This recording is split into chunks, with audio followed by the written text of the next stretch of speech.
We're just so ready to ban. Man. Hello, everyone. It's the 100th episode. Oh shit! I wasn't ready. It smells a lot like gunpowder in here. Hey! More gunpowder! Oh, wait, that's only gunpowder. Just bang it real hard. No, don't do that. Bite it. No. Like a grenade. I'm holding a live grenade. Rick, where did you get a hand grenade? It's a dud. I'm sure that was great for the audio. Yeah. Hello, everyone. We're NotGreatRPG, and we're here once again for the 100th episode of the City of Oshuamp. It's crazy. Should we open a window? Wow, Mike literally, he just knew. No! He posted that before I think we even said that it was. No, he knew. Did he? Yeah, we told him. Oh, yeah, because yeah, that's right. We talked about it. Glenn. That's a really good one, Mike. Thank you. We're here. We're going to go around the table real quick, introduce ourselves, and then after a brief recap, pick up where we left off. Last week, I did remember the captions. I'm Don, and today I'll be playing Ether Revia, the Grave Domain Cleric, for the 100th time. I'm gonna hit my head on this balloon 75. Oh, yeah. He wasn't ready. I'm Yours not on prepared. You knew this was going to happen. You can do Res Grim. Hi, I am Younger. Mage Grim, and I play Nessus, What? The mages. the Magus. Oh, okay. That's a stretch for her. I tried, man. I wasn't ready. What a letdown for 100. Wow. Take his mic away. Take it away. No more. You get no option. Wow! Wow! Oh man, I'm sure he's It gonna was have. never plugged in to begin with. What? Yeah, unplugged. Just like the idea that it was never plugged Yeah, in. right. I mean, I already used all my immortal. I don't know. I'm Paul. I play Felix Gray. 100 alive, 100 more. I don't know. Good job, Paul. Thanks, DJ. I hope they can't hear you. Who are you? Birthday. Happy birthday. I have not been forced 100 times, True. but I've always been Glenn, and I'll keep playing him. True.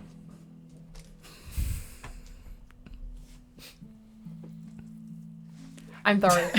I'm not Thariel. I'm Thariel. Help. I'm Chell. I play Thariel. And I've learned my lesson about gaslighting a little too close to the sun. Also, this is your 30th episode since joining the campaign. Oh, yay! 70. 30th for me. And it took 30 to learn her lesson. Well, That's faster than some people. Yeah, no, that's fair.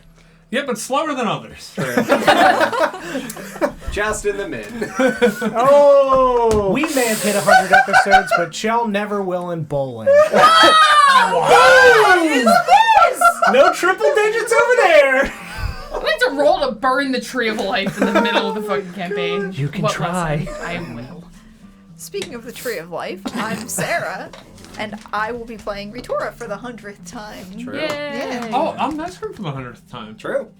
You're I don't know if that's true. No, You you were Not so- 100. you were out for a couple episodes. Yeah. I'm technically not 100 either. Yeah, you missed a few. That's Yeah. true. No, the only two genuine hundreders are here, right? Well, they live here. Yeah, it is their house. I need to not kill them, or else it's just weird. I mean, also, Knocking me like, let me in. unfortunately, Nah, we that's not can't make weird, it now that I at think any about it. point. You killed him a bunch of times.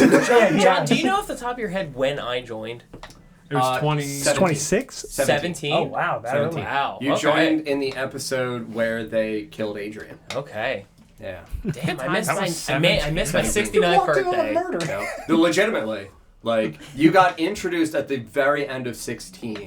Like, the last couple minutes, that was like the cliffhanger-y thing for you coming out. That's right. And then 17 was your, like, first full episode. And that was the Ritora the Blithe Nurturer episode, where you killed a man at my request. In cold blood. In cold blood. I don't know if it's in cold blood. That's a stretch. I mean, No, I'm pretty sure the blood would have been warm.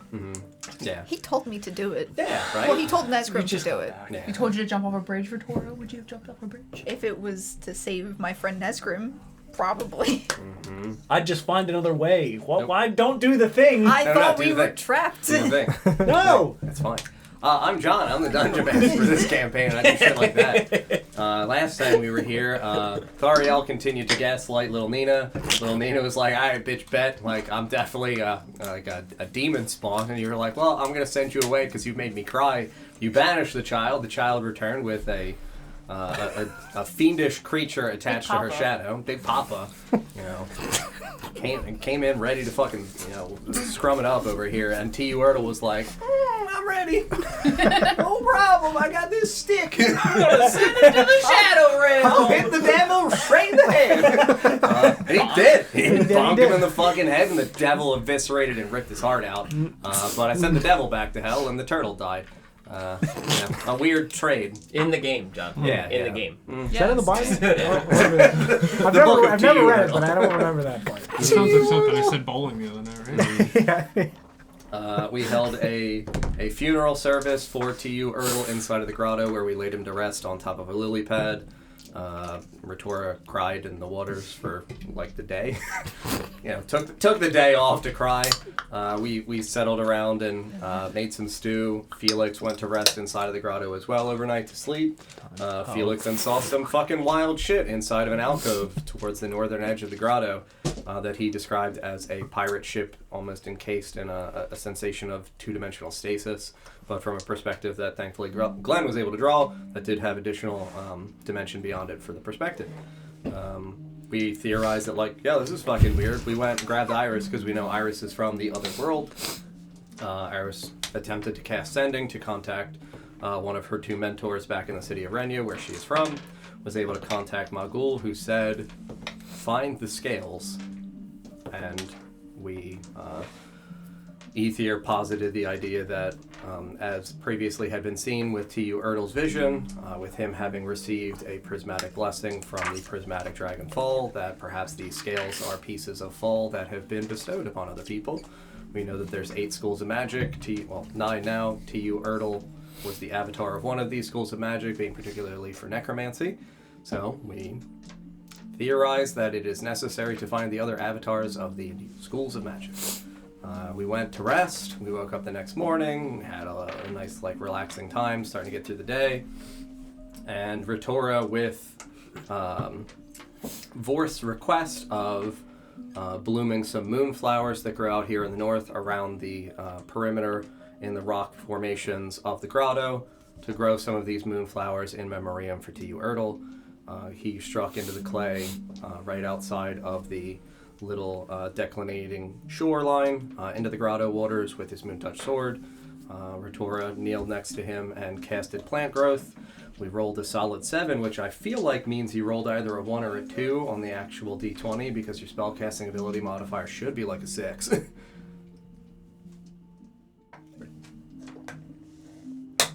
Because if you just go to spells, it should say it right at the top above your spells. Modifier +4. Your what? My modifier? Spellcasting ability modifier? Sorry, hold on. Dandelion. Yeah, because it's wisdom modifier plus proficiency. That seems really We should be at like a +3 on proficiency by now, plus your wisdom. So, but anyway, doesn't matter. The difference between like a 6 and 8 is negligible. Ritora casted still plant +4. It's still +4? Yeah. Oh, weird. Okay. I mean, that math seems awkward. Does not seem correct. I guess spell attack modifier is what includes proficiency bonus. Doesn't matter for rules. Spell attack is +7. Yeah. So. Casted plant growth, tried to control it, felt her soul wailing out with a sensation of sorrow and agony after all the loss of all of her good friends. The despondency of always trying to be a force of positivity in a very negative world, and attempting to not hold on to the same neutrality that was instilled in her by her parents. And something within her soul resonated with the area here, the atmosphere, the waters, the plant life that grows in the surrounding vicinity of the grotto. And in the area which the lily pad was contained, for where T.U. Rtle was laid to rest, and our good friend Nesgrim came back to life, emerged as a naked younger Nesgrim, intact and all okay. He was intact. Started to spiral out a large conical-shaped spire of a dark brown root with twisted dark brown root-like vines connected around it like a vortex, a tornado, ascending upwards 6, 7, 8, 9 feet into the air above the surface of the water. We're picking up here with you still hand on the ground, adjacent to Vorst holding his sword, you leaning one hand against Vorst's shoulder to steady yourself, the other hand palm pressed down into the soil adjacent to the Moontouch sword. Vorst, I will tell you that in this moment, that it feels like the light of your sword begins to reverberate and resonate. There's a reflection in the water, as though it expands. There is a reflection in the water of the face of Rtle. So your sword is here. We're at a natural declination for the shoreline, going slightly downwards. The angle of your sword casts a full projection of Rtle, not just his face. And it doesn't look ephemeral in the same way that inside of the moonlight itself, it has that absence of color, almost an ethereal projection. You see Rtle full, standing at a horizontal angle, as though he is, if this is the surface of the water, his full projection is flat across the water. Like as if he's standing behind me and I'm seeing his reflection on the water? Yeah. Or standing next to me or wherever? Yeah. You see him just curiously looking around. And you said the ground's also trembling as well? Yep. Does it feel like, with seeing this, that it's like it's being sucked out of the sword? Or that it's merely... It would feel, when it's shaking in your hand, you would see small movement and rippling in the water, almost in unison with the vibrations of the sword in your palm. So a reflection of something that I can't see. Yeah. Type of deal. Okay. Mm-hmm.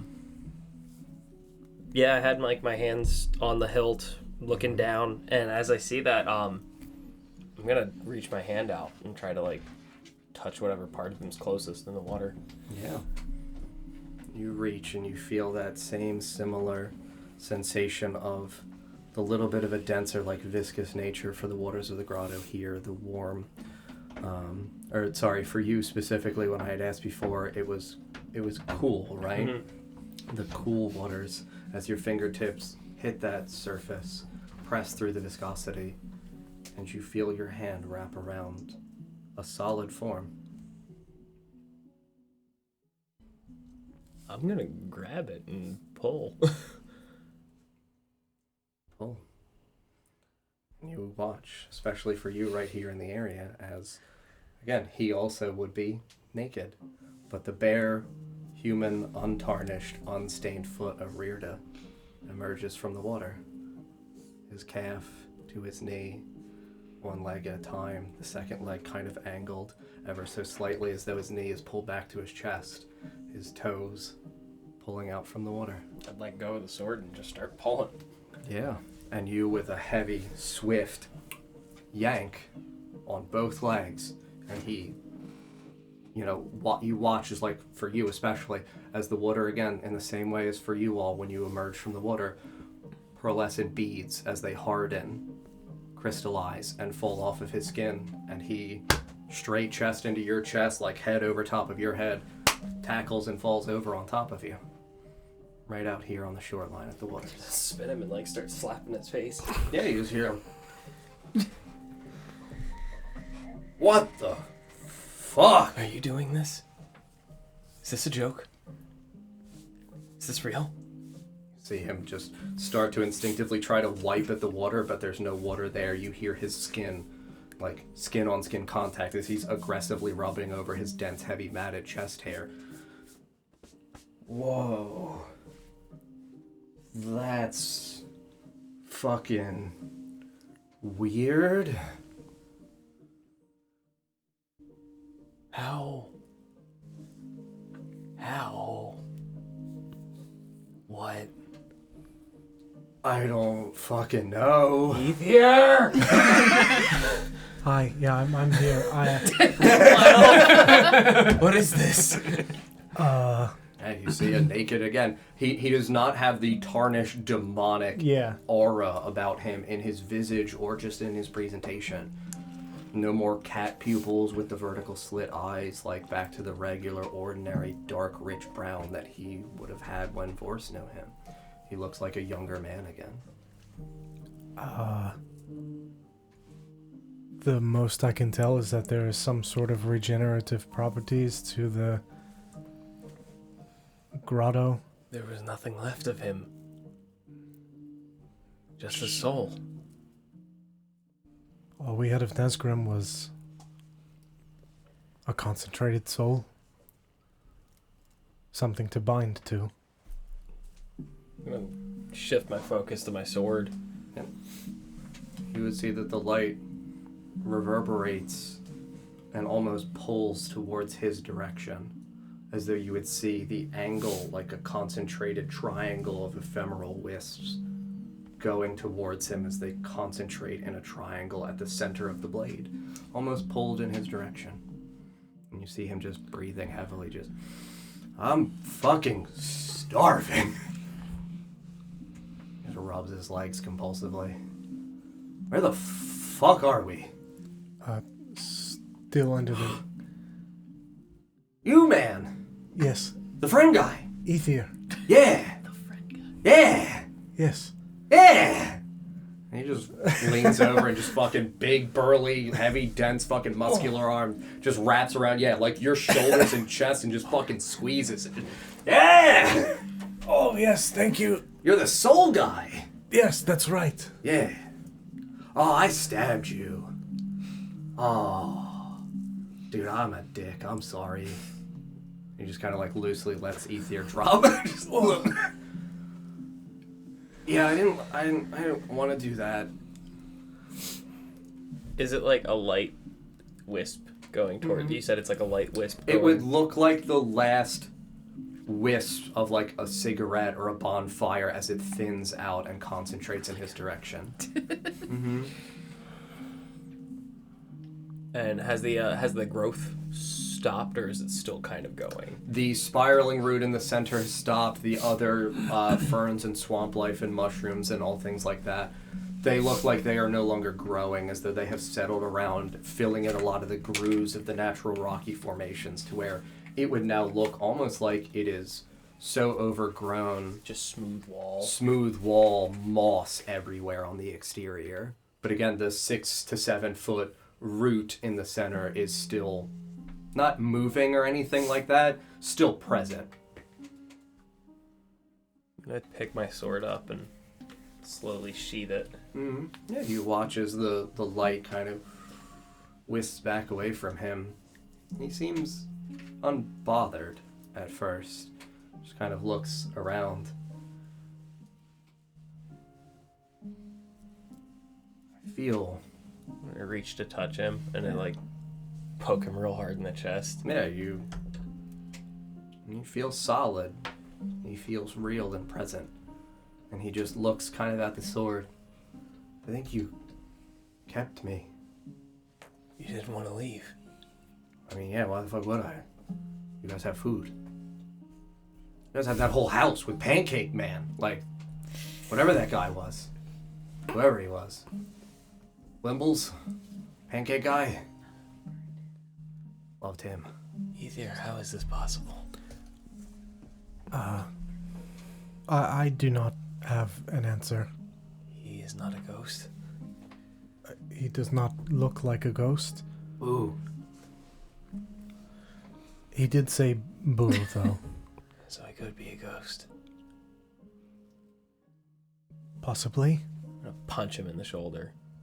Yeah, you connect heavily, and he just kind of turns and twists a little bit. You see, the red impression of your hand, the white sunken nature of your knuckles. Can I punch a ghost? I don't think so. Fucking ow! I died. Why are you hitting me? As he's saying that, I cut him off immediately and just check my shoulder into him. Big 100%. Big hug. He's gonna contest the grapple. He's the hugger. I am 21. 19. Yeah, so like you get like around his neck, wrap around his shoulder, pull him in for like a hug, and he just like twists ever so slightly underneath your arms, wraps his arms around you and pulls you close as well. Just pats you heavily on the back. It's good to have you back. Yeah, no, dying was fucking bad. I don't remember. Coming back was the hard part. Yeah, no, this feels weird too. It's like cold and hot. Like empty, kind of, but feels like me. I don't know. You look, better. Yeah. I've got spiky arms. Yeah. No more bad scar on your chest or anything. Yeah, no, he looks down. Oh, my dick. Whoa, sorry. Were any of his, like, I would assume with having known him for so long that I would know of any battle scars and stuff that he would have. Does he have any of them? Completely clean. Same with Nesgrim, like no big gash on his neck anymore or anything like that? Yep. I'm not hideous. Yeah. I told you, you're not ugly anymore. A new boy. Yeah. Yep. Just because I think I wasn't here for when we did that episode, when we laid to rest Corin. I know we burned him. Yep. What happened with his ashes? I have them. Okay. Is everybody still inside, or? You mean the other people of the guild? Yeah, they're mostly like asleep. Some of the adults are awake, but they look like they're preparing breakfast for the kids and stuff. Ether. Yes. I would want to speak with his wife, obviously, first, but maybe this would be a good place to let Corin rest. It's got some type of magical property. I don't really understand what's happening, but even if it doesn't bring him back, it seemed like a thinner part of the veil than anywhere else we've been. Maybe this is a good place to say goodbye to Corin. That was my plan, was to talk to her. Seeing this recovery. Put your dick away. Oh, I don't have anything. I have pockets. You're just gonna hand him like a piece of cloth or some shit. You have anything bigger? I'm sure we can find you something. Alright, well I'll just hold it. Yeah. The spell wasn't supposed to do that. What spell? I was just trying to grow flowers. Now there's a tree here. I'm kind of like a flower. Are you a flower? I think so. Is he a plant? I think so. Does he have any plant-like features? Like Nesgrim's got a mushroom belly button. He is green. No. Belly button. Green guy. No strangeness in his appearance. Nothing unorthodox or anything. Like he doesn't have petals on his tail or anything. Like on his tail, nothing weird. We don't have tails, thank you. Oh, I'm sorry. I'm so sorry. Front tails. Yeah, Front tails. That's different. Nothing strange about him and his appearance. You are a beautiful rose. We gotta. Yeah, I'm gonna go find you clothes. Just pants. Pants will do. Yeah, stay here. No, don't poo there. Shirt cocking it. Don't T-wordle it. He's only gonna have shirts in that cabin. It's just very large oversized. Yeah, I'm gonna head over to the cart and see if I can rummage through stuff. Yeah, there's and extra see. commoners' clothes and things like that would be fitting for like an adult man. Pair of boots, maybe. Mm-hmm. Yeah. No, he happily accepts them when you bring them back, and pulls the pants up, pulls the boots on, kind of looks down his legs. It's been a while since I've been able to wear shoes. Yes, you did. Monster feet. Well, that, and you kept saying that you were getting bigger as you were eating, and Yeah. I'm assuming you do feel like you can fit inside yourself at the moment. You had previously made. I don't think I've had a second to try to think about that. Let me think about that. Do you feel stretched? Kinda. I feel stiff more than anything. I think I need to stretch. Yes, that would make sense. Yeah. He just starts like airboxing.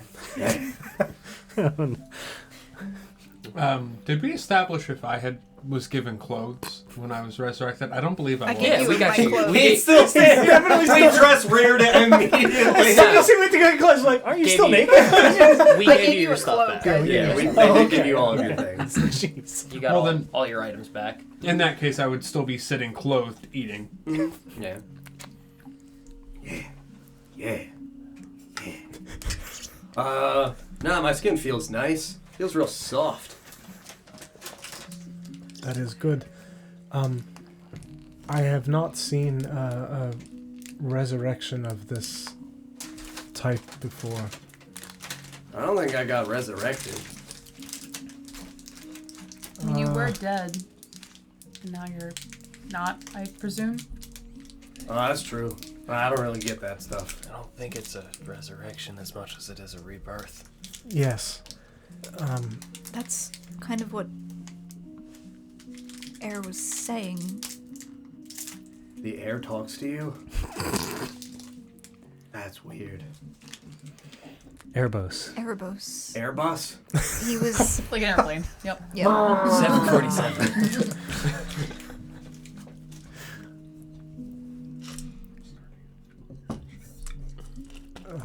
With this. Maybe that would have happened anyway. Maybe I had nothing to do with that. Possibly. We won't know until we try with Goran, but we have to. I don't. Get Caroline. Yes. I'm gonna run and Ether, please.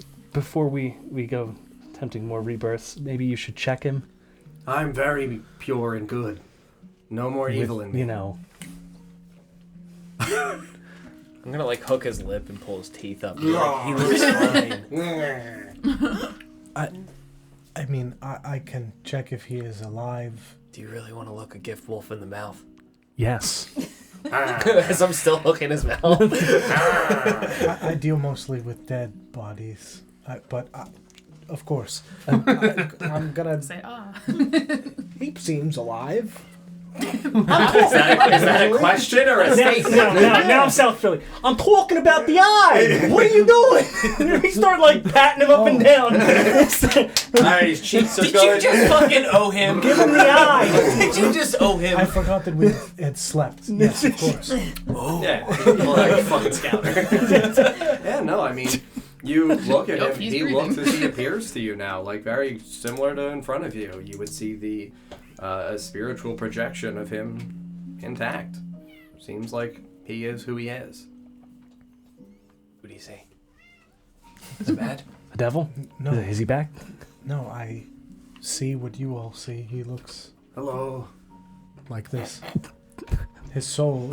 There may have been a little bit of spare Nesgrim in the water. With him. Oh, that's why I feel the way I feel. What does that mean? Old. He took your old. I'm still eating.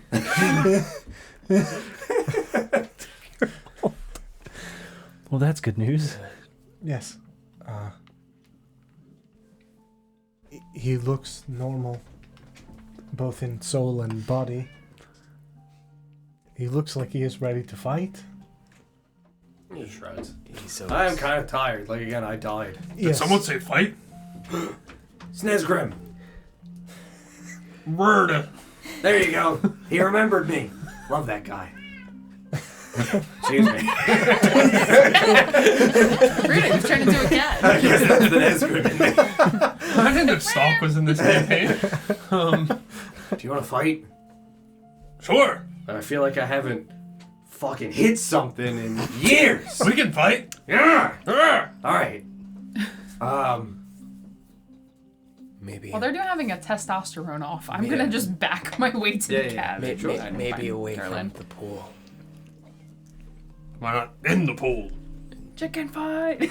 This is a sacred ground. Please fight outside of the water as we are trying to possibly resurrect someone else very dear to us. I was gonna drown him. I also just got brought back to life.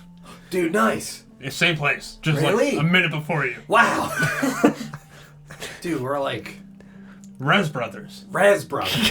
The Res Bros. The Res Bros. Yeah. We, Yes. yeah. We're like triplets now. You've died, I've died, he's died. We're like the same. Surely that won't be a problem. No, the Trinity is complete. I'd like to exit the campaign and open a portal to hell, please. Everybody hands in. No! It is not 12 people, though, so that is okay. I mean, I have Or 12 people like 13. me, so we'll just bring it in. Irrelevant. Do not get in the water. Get right him now. I'm gonna walk over to the tree. That just the bark root in the middle? Yeah. Yeah, absolutely. You While wade they're- through the water. You know, they're fucking around. You wade over to the water. Yeah.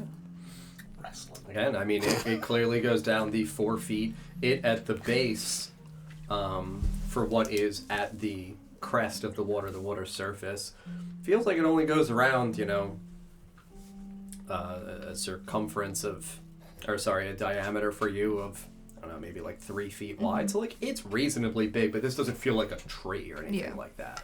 But it does seem like it is absolutely the root of what would extend out for someone like you're so experienced with the underground elements of what goes into a tree. And it's come from the ceiling? Or No, it's coming out from the ground. It's going vertical. And what's the top of it? It looks like it is a spiraled point. Oh dear. Yeah. I keep saying yeah. Does it look healthy? Like a healthy spiral? Does it point? look like healthy wood? I mean, Good you're the wood. one here. You want to inspect the Good tree, bad tree. I'm gonna touch constitution of the tree. I'm You gonna just want to touch the I'm tree. gonna touch the tree. You want to touch the tree. I'm gonna I'd like touch to the lick tree. the tree. Yeah, I mean, That's salt. That's salt. That's so Get in there! And just lay my hand Tastes like on mushrooms. the tree. fantastic. Make for me an intelligence saving throw, please. Saving throw? Yes. Saving throw. Yeah. smart tree. Intelligence? I'm not gonna give you souls back without some kind of payment. Yeah. Uh-oh. That's fair. Why the Please, can I log in? But why is always Ritora paying for it? She touched the tree. She did the thing. Thank you. To be fair, Chell also touched a tree with her mouth. A tree that looked very similar in terms of shape to She's- this Oh, one. does She's it? Blade. Oh, She's How does does it? Would like to lick the tree. Now, it's a 13. I do have advantage against being charmed. Okay. That's Is it just charmed that you have advantage against? that's what it says. Oh man. Isn't it magical effects for elves? You're thinking of notes. And Well. that's in charisma and whiz against spell and magical effects. Oh boy. Well. 13. I'm sorry. I also have advantages against charms, diseases, frightens, and poisons, based off of my feat. What about You have mine? advantage against this. Oh, Nice. okay. Should have listed him slower. I'll take the 13. Oh, Yeah. me, oh my. It's fine. Sarah, Yeah. can you do me a favor? Uh-huh. Would you rather me roll it, or would you rather you roll it? Or we can put it arbitrarily into Dawn's hands. Make it Don's Make Don fault. do it. Don's fault. Don Don's doesn't fault. like doing it, so Dawn, make it was your do it. birthday! Happy birthday! Woo! Happy I birthday! need you to roll D100 twice. Oh, do you want the good one? 69, 69. Don, you want the? No, the good one? I trust. Okay, I hope you roll horribly. Trust the And set us process. up as for it. low could Look It's what you, fine. I'm gonna preemptively say it. Look what you did to Give him. him 100. Do it for the 100 episode. 100. 62. Oh, almost 9. 7. Are those the dice I made? It's 69!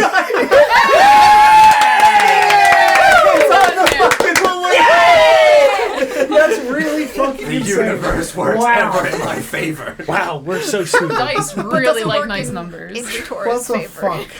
fuck? We love to see it. That's so funny. It'll just say it was photoshopped. You place your hand on this tree, That should work. That's what it does. and I'm going to ask everyone but you to leave. Good night. Oh no. You win some, you lose some. We don't look. 69's nice. Nice number. Nice. It's on the balloon. It's the Pisces number. I thought it was Cancer. That's what I said.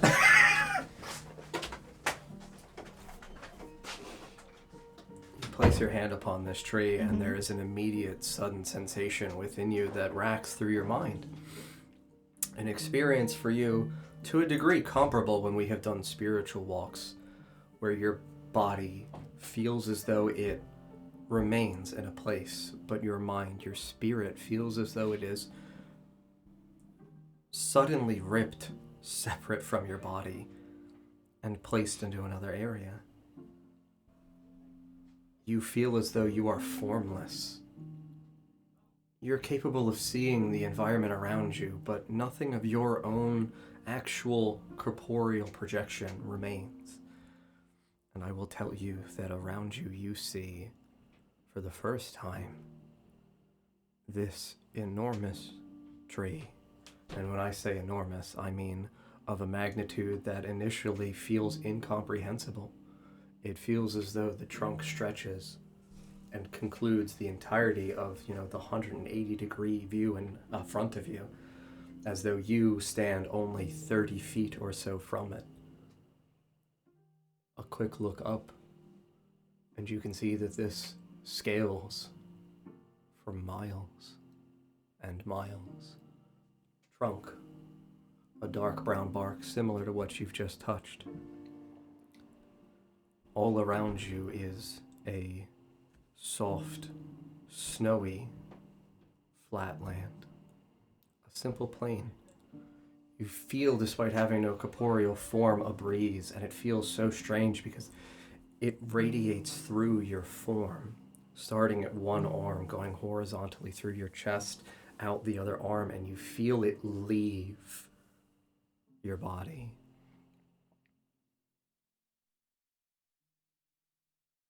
As you look up at the immensity of the tree, though, you are so familiar with this. You've known this for so long. Again, with no corporeal form, you initially have that, petrichor type smell that snow gives off, comparable to rain, the misty water in the air. And then that horrific stench of necrotic, blighted earth. It immediately draws your gaze towards the base of the tree, and you see that as that slow, flat line of snow hits almost a perimeter of maybe a few yards out in a circle, for you a hemisphere, a half circle, from the base of this magnificent, enormous tree, you can see clear soil, but in areas out like straight, then jagged, tendrily-like vines that would feel similar to the roots, were you able to see them above ground. You see these dark, necrotic projections as though they glow with this ephemeral black light, if you've ever seen black flame, as it's produced by different materials, minerals being burned. It parses out ever so slightly through the little gaps within the soil. It pulsates, and then it thickens. It darkens. It pulsates. It thickens. To where that entire hemisphere, that half circle at the base of this immense tree, all turns to this same black, dying soil. And there is a brief pause as you stand here, kind of enraptured by this sensation that you see. And all around you, it feels as though suddenly there is a heavy, dense rain thudding over what you know would be your head, your shoulders. You see as it strikes the ground in front of you, staining the snow with brilliant, bright red drops of crimson. And your gaze is slightly pulled up, tilting your head as far back as your neck can possibly angle. And you would see at the height of this tree, beautiful, puffy, white bowls of what would look like cotton. And you would see them falling wisping away. The white almost looking as though it falls in a wave-like pattern like a feather, but of the wisps like a dandelion if you've ever, hit one of the puffball ones and blown it out into a slow breeze. As all the white of the surrounding bulb wisps away, you see a very familiar thing at that center. A dark red crimson berry. A bloodberry. As it falls through the atmosphere, you see it almost radiates with heat, and there's a trail like the tip of a comet like we've seen in some of the falling stars. As it burns away the exterior skin, you see that it starts to ooze out from the center, forming this longest sanguination, this long drip, before it separates from a core, a little black dot, almost shining like a little gem. The red drops drip down over the snow, staining the landscape around you in blood.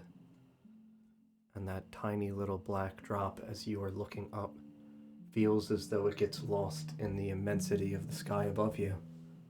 You lose track of the little black dot, and all you feel around you is this terrifying sensation of fright, this notion that you have searched and worked for decades,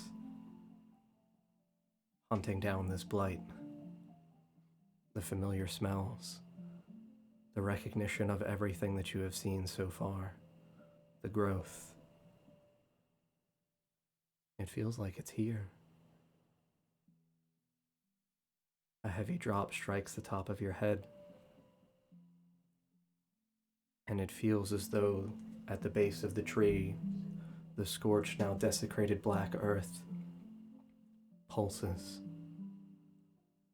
In the areas where you saw those root-like vines, those veins that extend out from the base of this tree, this sunken earth reaching out towards you, you would feel ever so swiftly something grab around your ankle. And you're still spiritual, ethereal. There is no body. Something here still grabs at you, at your essence. You look down swiftly, and breaking up through the snow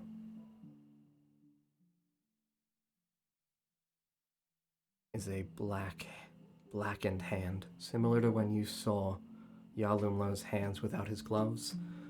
The desiccated flesh, the sunken-in nature of the skin almost gone, the haunting projections of the muscles and ligaments of the hands protruding out against you. You would see that against the back of the hand, it seems as though the veins in the back of the hand are split open, and they leak this black ichor over the hand. It grabs at your leg. You feel this sudden, awful lurching sensation of something in you breaking, something of you peeling off. Something of you tarnished and stolen. You feel yourself instinctively pull back away from this feeling as your leg breaks from this grasp. You feel your life diminish. You age 69 years. And you find yourself standing back in the grotto once more.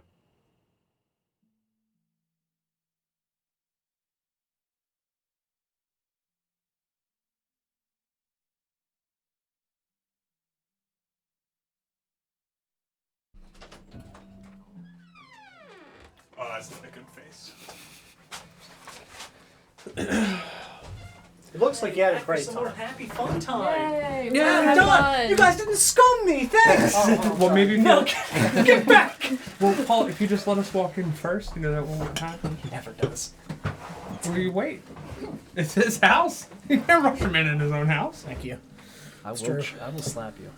For those of you in the area of Ritora, you would see as her hand presses against the exterior dark brown bark of this tree, Her hand rests against it softly, and then for just a second, she shakes violently. And for those of you especially within 30 feet or so of her, despite elves living a long, long, long life, you would see the skin in her face start to sag. The bags of her eyes darken. The edges around them grow deeper with wrinkles. The smile lines in her face sink in. It would look as though she suddenly starts to lose weight, growing famished, before her hand separates and severs from this tree. And you would see against the bark where her hand was, against this dark brown bark, you would see an external handprint from where her hand lay, outlined in a very dark red. And as you pull your hand away, it feels like you rip the flesh off of your palm, off of the tips of your fingers. This burn, similar genuinely to when you show how the skin darkens at the concentration of the burn.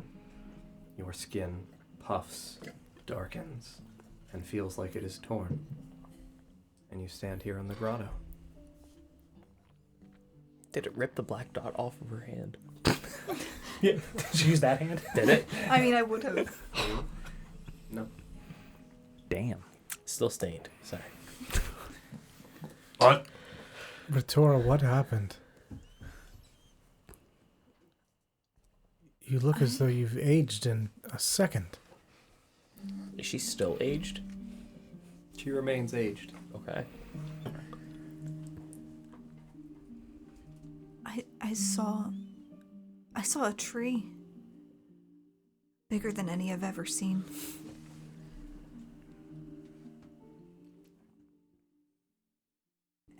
And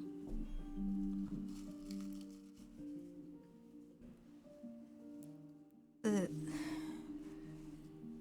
darkness, the disease that I've been trying to fight this whole time, it was getting to it. A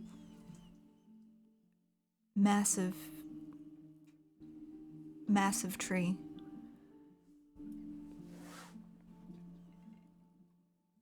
With what appeared to be the flowers, the puffs of the widow's wail in its branches. Growing around the tree or from the tree? Was that From the tree. growing from it? Do you recognize where this was? It was a wide open space, but the tree grew up for miles and miles. Was it cold like here? Was the sky normal or was it dark? Everything was open and blank. The ground was covered in snow. My body wasn't there, but I could still feel what was around me. That one of the flowers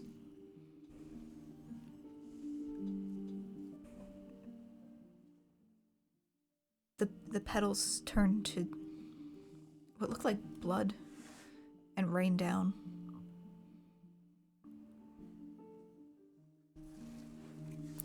And a hand grew out of the earth and grabbed me.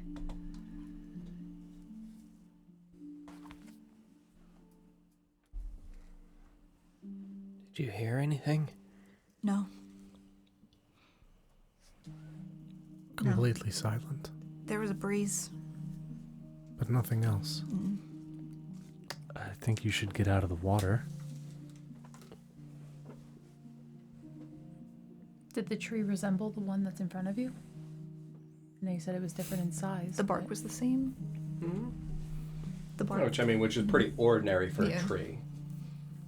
Similar bark. It had a canopy, I assume. Was it just the puffs or was it leaves as well? Just the puffs. And I never recalled anything like that happening when I touched the tree. I mean, definitely no visions, but like no strange sensations. And also just to like better convey for the canopy, it would almost look to you how we know like a weeping widow, or like how it long looms over like an umbrella. It would have looked like that. I imagine it was the tree that this branch that Rtle was carrying came from. If it is, it's not doing well. There's something very wrong. Well, didn't he say he got it? Like the big tree. Didn't he mention something about that? Yes. It was somewhere near Agatha, right? Yes. Maybe it is whatever's affecting that area. Rtle himself mentioned something about zombies in the woods. Yeah. You remember the death in the trees? Yeah. Bad trees. You guys talked about bad trees. Maybe that's what's affecting this. Before you came back, do you remember anything that happened from the moment you died till now? No. Just kind of like being asleep. Yeah. Riorda? I went to hell. It was like a demon that kind of like ate me. So, like I went there, but then he kind of pulled me back into a different cage. And I was in the sword. I like the sword better than hell. But you don't have any recollection of a tree. Tree? No, there was a big demon that, tried to rip my eyes out. And it did. I put them back in, and I ripped them out again. And it did. And I ripped them out again. I was like, I don't get it. And he was like, oh, all right. I guess I was lucky. Yeah, nothingness is better than agony. Yeah, he just ripped my head off, and then I woke up. Yeah, that's better. That's a lot better. The not knowing is kind of killing me. But Nesgrim Vorst, could you restrain me for a moment, please? I got you, buddy. I'll take his legs out. He just wraps his arms around your upper torso and like your shoulders and pins you together. Thank you. I'll scoop up your legs. Is this like a sex thing? No, Are we gonna throw you in the water? At least one arm, though, please. Nope. You said restrain you. Yes, I need to look at the tree with the eye. Oh, okay. And he pulls one arm back and he just keeps the other one. Thank you. Are you? The tree's in the water, right? Yep. Are you still in the water? I'll make my way out of the water. Make my way out of the water. So you leave the grotto. Walk in You the leave the waters. Yeah. You successfully leave the waters. Stand on the shore. Vorst, you get his legs. Riorda gets your other arm and has it pinned closely to your side. Did we like throw him in the water or like? No, one, do not throw me in. No, I'm just kidding. I don't like this game anymore. I'm gonna look at the tree. I'm gonna look at the tree. Fantastic. All right. Yeah, so long Rip. everybody else again. Rippy rip. Even without a save. Even without a save. I don't save against it. It just eats me. Oh, you're looking at it through the celestial Yeah, eye. no, that's fair. You see its true form, Don. Yeah. Like, I'll give you the chance to save, but your int mod, I don't think it's high enough to where you can pass. You may roll a d20. No, 13. Yeah. You pull this thing that was given to you as a way of demonstrating his faith in you and the man that you are, for a task that few others would have been capable of handling because of the resilience of your spirit, of your nature, of the belief that you have in what you're doing and what you provide for other people around you. You are that sanctuary. You ask your friends to hold you close, and you pull the celestial eye up in front of you and angle it towards this dark root ahead of you.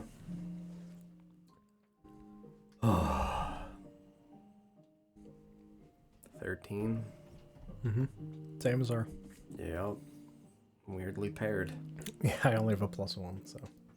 So I was like, I know because we make nat 20s pass regardless, it's a 5% chance I'm going to take the math and have them leave while we're doing it. Yep, now that makes sense.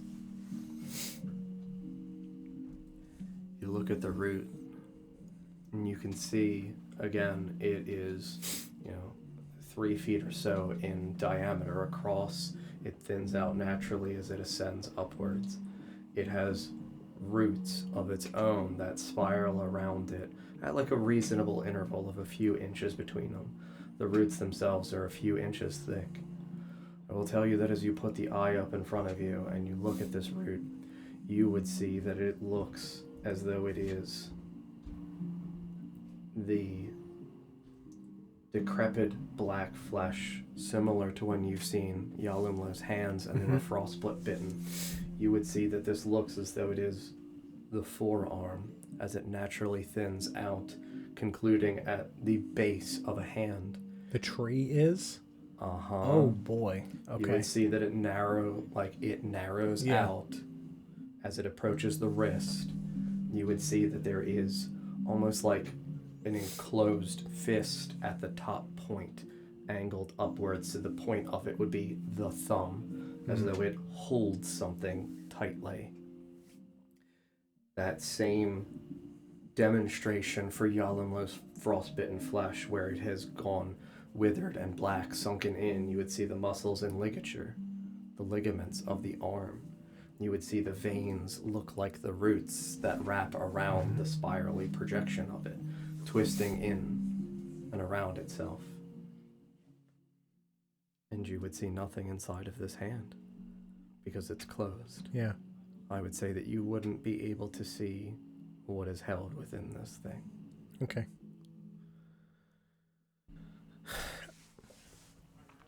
So I don't see my body. Correct. Because you're looking outward. Yeah. But I got the eye from in a vision. Mm-hmm. So I would like to pantomime attempt to grab around the nothingness that my spirit is currently and try to produce the eye to look a level deeper. To try to see if I can see to layer another eye on top of it. Yes, to see if I can see what's in the hand. Which if I can't totally find, I know I pulled it out of... Yeah. I would say you attempt to do it while holding steady the eye, and as you feel around this, again, you have sufficient proprioception to know where your form would be. As you reach to that area of your neck to try to grab the chain that holds this around you, you would feel nothing there presently. Okay. Is there anything else you would like to do in here? I do love puzzles. Yeah. I'm already, I can't move it away because I'm already looking through it. I'm looking through it to see this. I mean, I'll hold the eye, but I'll mimic the shape of the hand, so that way where I'm looking. Other hand? If I can tell with the which hand arm holding it is, the eye. yeah, I'll try to mimic it so that way I'm holding it in the same eye position. In the same position to look through it that way. So that way I'm looking through the point, like a scope almost. Yes. While I like the idea, I would say that as you do it with this hand and a line, because you're looking through your eye, you only see the top of your own hand ever so slightly around the bespectacled area for this kaleidoscope. And still the hand stays sealed.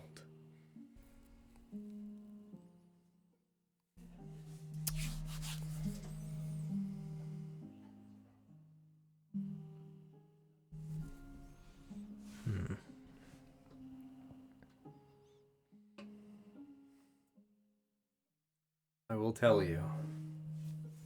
You know me and you know this campaign very well. The answer lies not in a spell. Yeah, I'm looking through my inventory. You are in the right area. I'll try opening my other eye to do what Felix had described doing. When he could see like both at the same time, I'll try opening the other eye, half and half, and see if that like brings them together. As you open your other eye, you see your hand further, and it feels like the hand that you hold in front of you lines up and covers the projection of the tree.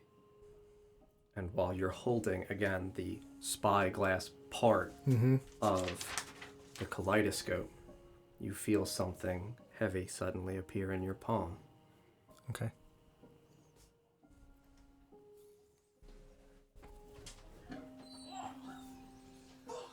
So I was on the right track with the double layer thing. Yes. It's just merging them back. Correct. Yeah. 1, 2. Is anybody else going to touch the fucking tree? I didn't touch it. John, I would like to take a bite out of the tree now. I took an elongated peek at the tree. Was an elongated peak indeed. It felt like forever. 5 minutes to be exact. Yeah, I'll put my hand down. You can... Well, I suppose... You would only have the one hand available to you that's because right. he's That's got right. your other hand. Yeah. You can put me down. No, thank you. He could still be under some kind of magic spell or I just like the hug. Swinging him! The hug's nice. Can I at least have my other hand, please? I won't be able to hug you then. You can under the arms. Oh, that's fine. He releases and just kind of keeps himself wrapped around your torso. Yeah, I'll put the necklace back and... Yeah, as you open your hand, you would see roughly the size of what I imagine probably pretty comparable to what you just received as your dinosaur gift. How big is that tooth? It's like 2.5, 3 inches, I think. So it's like yeah, this, it's like right? that size, yeah. You would see of a similar shape, an angular kite shield shaped triangular piece of a prismatic scale. Just laid in your palm. The duality of man. I ripped her life away from her, and I gave you a gift. It was your birthday. Oh, it's a birthday! Yay! Now you need to eat souls! Yes! I hunger. You no longer get to send them away. You have to eat them like a hag. Hag snack, hag snack. Snack. Eat the scale.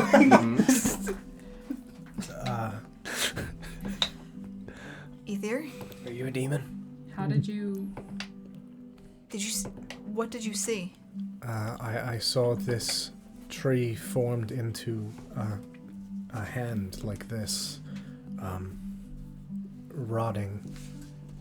So I held the eye and mimicked the shape and then opened my other eye because I could not see what was in the hand. In the vision, it was closed.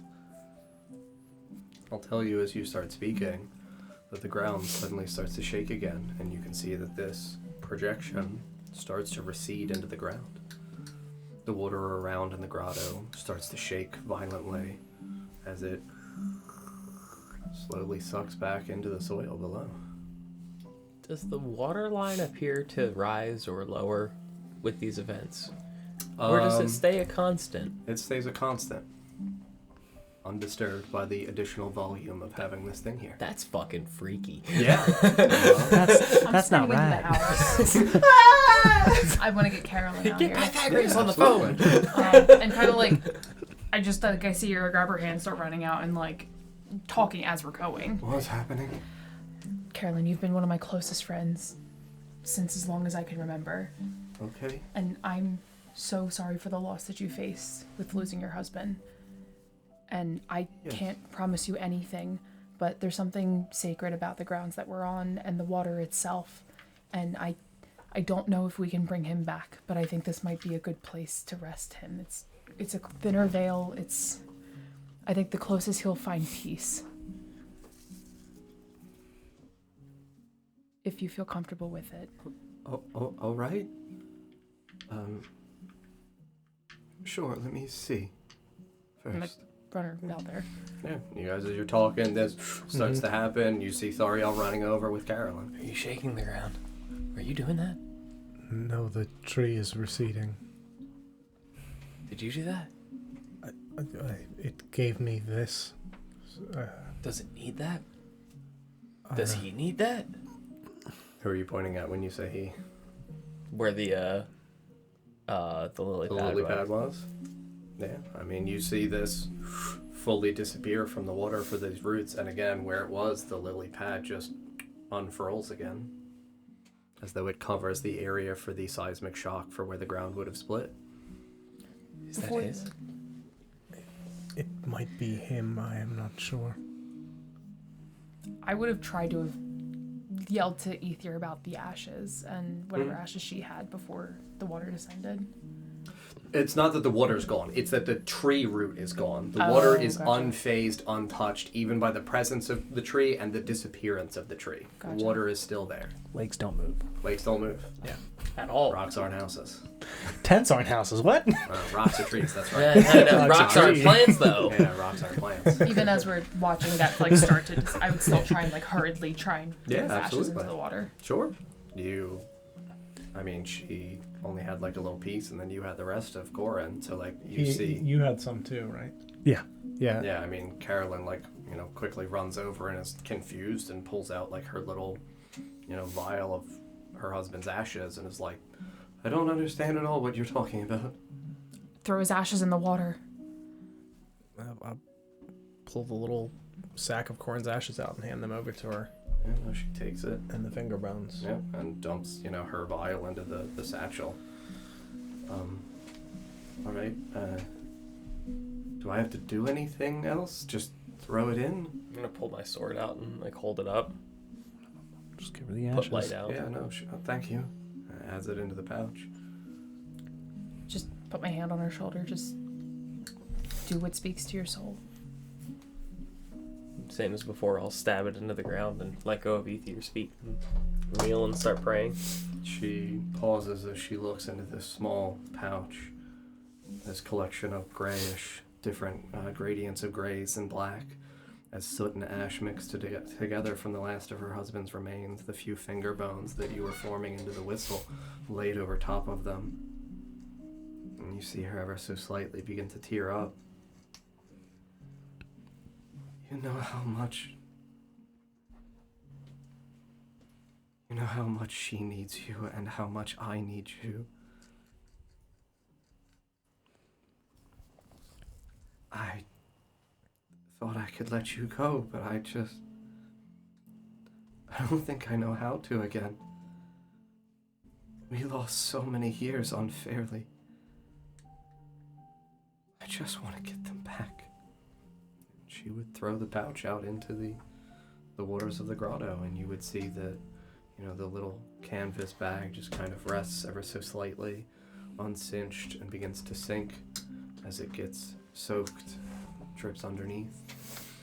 And I put my hand on her shoulder as she's throwing them out. Mm-hmm. Yeah, I would grab her hand. Mm-hmm. And you would see the ashes kind of sink as they mix with the liquid around and kind of condense and start to drip underneath the surface of the water, solidified as though they are now a strange, like darkish gray, black mass of ooze, almost again forming like, the peaks of the mountain as it descends downwards, solidifies and halts, and stays suspended in the water. Did we do it? Like, I don't understand. I said before, I don't know if it definitively would do anything, but it was worth giving it a shot. And if nothing else, provides him a final resting place. Okay. Thank you. I guess. I don't want your thanks. I want to try and give you as much peace as I can. Thank you. I would just very much like to sit with Mary Bell. I'm sorry. Understand. You feel her, hand leave yours, and she slides out from the hand divorced on her shoulder and breathes a heavy sigh, and you see her head just kind of lean back as she looks up at the ceiling. Wherever you are, sweetheart, please just remember that we love you. She starts to walk away. I want to go kneel by the water. Mm-hmm. And you kneel, and as you get a little bit lower, you can see the same thing. The ashes, darkened, suspended, they would look, like incomplete. Like it's solidified, and there would be obvious movement in them as they descended and kind of accumulated and congealed in one concentrated area. And they stay suspended, unmoving. So it's on the water.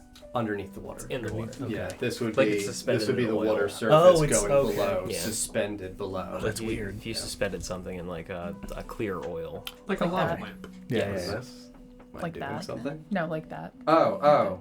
Yes. Yeah. Very much like that. Rita, could you put me down, please? I don't wanna. I need to place this into the water. Oh, alright. Yeah, I'm gonna put the tip of this shard into the water. That's why I'm looking. Where in the water? At the edge, at the water's edge. So yeah. Walk down the little bit of the, slightly descending shoreline and stuff, and then. Yeah. Sure. Because I saw that, the stuff that happened really only happened when he was in the water and he was in this form. Yeah, no, do me a favor. Roll a d20 and add your spellcasting ability modifier. Natural 20. Woo! Love to see it. Wow. Happy birthday. Dang. Dip this scale into the water, and you see as it touches it. You hadn't gone over with Felix, did you? Or did you go I over? did. You would see that as the scale touches the water, in the same way that there was the reflection in the obsidian on the walls that you saw of the water, you would see stemming out from this scale where it contacts the water, this fast-moving, finger width in length for each prismatic color of a rainbow wavering through the water, spraying out from it. And you would see that it moves out a few inches at first, and then almost naturally twists and turns and bends towards the ashes. You would see that this ethereal wisp of sudden color projection envelops these ashes, twists and migrates through them almost like a serpent moving through sand. And you would see as it winds through, as it passes through the ashes, you would see starting to form in the reflection of the water a shoulder, an arm, a hand, the exterior part of the outside of the chest, rising up to the neck, upside down, suspended in the water, over his stomach, his thighs, his legs, his feet, again unnaturally hanging upside down, his feet contacted to the base of the water. You would see a human man begin to reform. You would see the light of the prismatic scale seep out from the top of the scale still held within your hand, drain into the water, the scale remaining behind, a darkened black obsidian piece. As the last bit of the prism leaves the tip of the scale slightly below the water's surface, you would feel this weird sensation in your hands as they hold the scale. It wasn't like the scale was warm before. It didn't really hold much of an ambient temperature, but you would feel a warmth radiate out from it. And you would see a young, healthy human Corin, upside down, suspended in the water, looking affixed ahead, unmoving, despite the water rippling above him, like you saw him when you bid him farewell, before everything changed for him.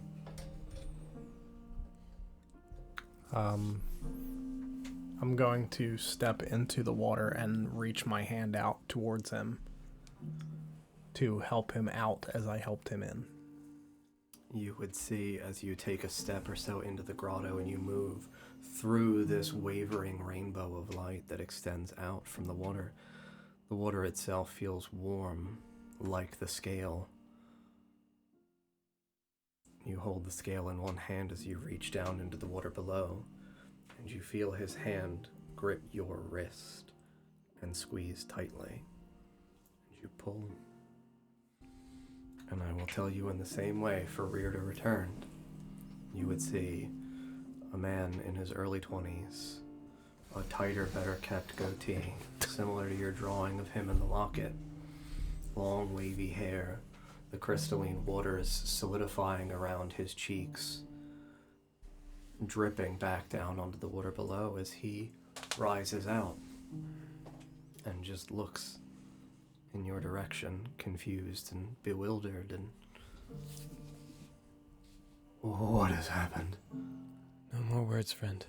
I just I'm gonna put my hand on like Thariel's shoulder and embrace her. The next words you say are not for us. They are for them. He would look in as you gesture with your head into the distance, and he would see, roughly 100 feet or so away, back towards the entrance of, to you, Rtle shack, Mary Bell in Carolyn's arms. You can clearly see Carolyn crying heavily in the distance, her shoulders shaking violently as she pulls Mary Bell close, her head against the back of her daughter's head, pulling her into her chest. I'll take my cloak off, kind of like wrap it around him so he's not just walking up like, sup. Just kind of wrap it around him. Thank you. Thank him. Thank him.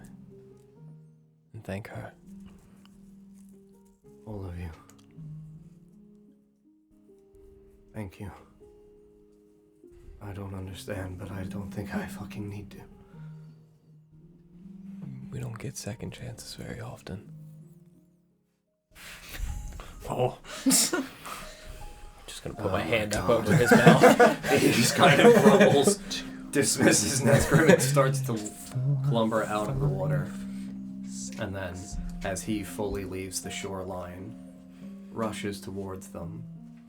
And as his heavy footfalls strike into the soil, you would see, around the perspective of his silhouette, Carolyn hear him move and look over. And immediately a wide smile of relief and joy and exuberance. A reunion that she has craved for so long that before was still tarnished by the weight of all that had been done to the two of them. That now is proposed with a better chance. And you would see her swiftly reach down, unnaturally quick, and lift her other leg behind Mary Bell's thighs, and she pulls her up into her arms and begins to rush towards Corin as he, cloak swiftly tied around his neck and around his waist, rushes towards them, and Carolyn, with Mary Bell still in one arm wrapped around her chest, simply leaps into his arms. And he holds his hands up, feels the weight of them strike, ever so slightly topples backwards, pulls them close to his chest. And you just hear him begin to sob. I loved you even in death, but God damn it, do I love you so much more in life. And I think we're gonna go to break. Friends will be back.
Old Torah.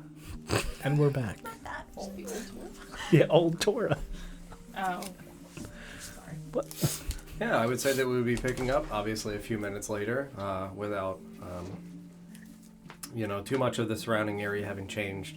Corn, Carolyn, and Marybelle sat now with the other members of the guild around the bonfire, preparing the breakfast with the cauldron and everything like that. You all still in the area of the grotto, and obviously, time is once again yours. Who would like to do with what? Just to clarify, the tree is gone now. Correct. Mm-hmm. Daybreakers. I would like to just sit with Corn. Mm-hmm. Catch up. Hey, thank you again. No, I can't put to words the thanks that I owe you, Corn. You saved me countless times. I wouldn't be here if not for your generosity.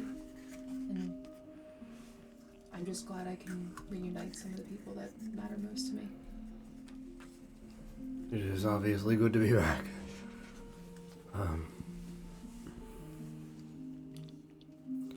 There is no such thing, though, as a debt with love. You had nothing to repay. But thank you nonetheless. It's good to see you all and all of the people of the guild safe. And he would look over at Sabrina and, kind of walk in her direction and place a hand out towards her. And she would look at his extended palm and just kind of quietly, shudder and lean away. I hold no ill will towards you. I know it was not you. We all do things when, possessed with ungovernable rage, especially when afflicted by a magical possession. It is good to see you free. It is good to see you well. And if there is anything I can do to help you care for what you carry, I will do so. And she just kind of gingerly puts her hand out and caresses the back of his hand and then shakes his hand. Consider it a peace offer accepted, but know that I will always do my best to control what is within me, even if I feel it is an insurmountable task for myself alone. I know that I do not carry it alone any longer. Thank you. Yeah, he would lean down and hug her gently, and then stand and nod and smile at her, and then walk back towards Carolyn and Marybelle and sit adjacent to them on the log and start to again talk with his wife and his daughter. I don't know what anybody wants to do.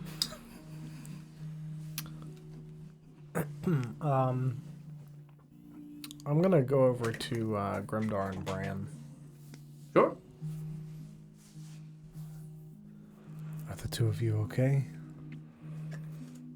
Bran just kind of eyes dart around quickly. Yeah, devil stabbed a turtle. That's not like a normal thing. No. But I know that you have seen things that you do not understand and things that you cannot explain. And I know that some of those things are similar to this. Mm-hmm. But I imagine when confronted with the reality of it, it is much worse. Mm-hmm. Yeah, I don't really like to look at, devils. They're not great. And Grimdar just kind of looked at him. No. Bad. Really bad. Hot. But bad. What? Jesus. Hot. But bad. You literally just said that. Yeah. Hot. But bad. This is what it was like. I'm gonna have to watch it. Dude, yeah, okay. What he fucking said 3 times. Hot but bad. so bad. At this point, I'm gonna walk over because there was recognition in their eyes. Uh-huh. Do you happen to know who that was? Brian kind of looks back at him. I mean, Nina said it was her dad. We didn't really get to know her dad very, Demon. Didn't really talk with him. Does he have a name? He had a name. You remember it, right? So bad. Devil bad. So hot. Dude, are you good? No. So bad. I've got it so bad. I'm down real bad. Devil fever. Devil fever.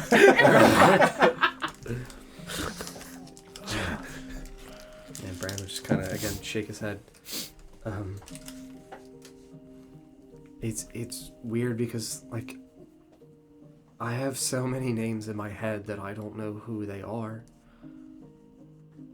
I can't place the people. It's all jumbled. And it's trying to, I don't know, pick one coin out of a big bag and they all feel like the same coin, but I know they're different coins. But I've got a lot of coins. Pick one? All right. I mean, it feels fair. I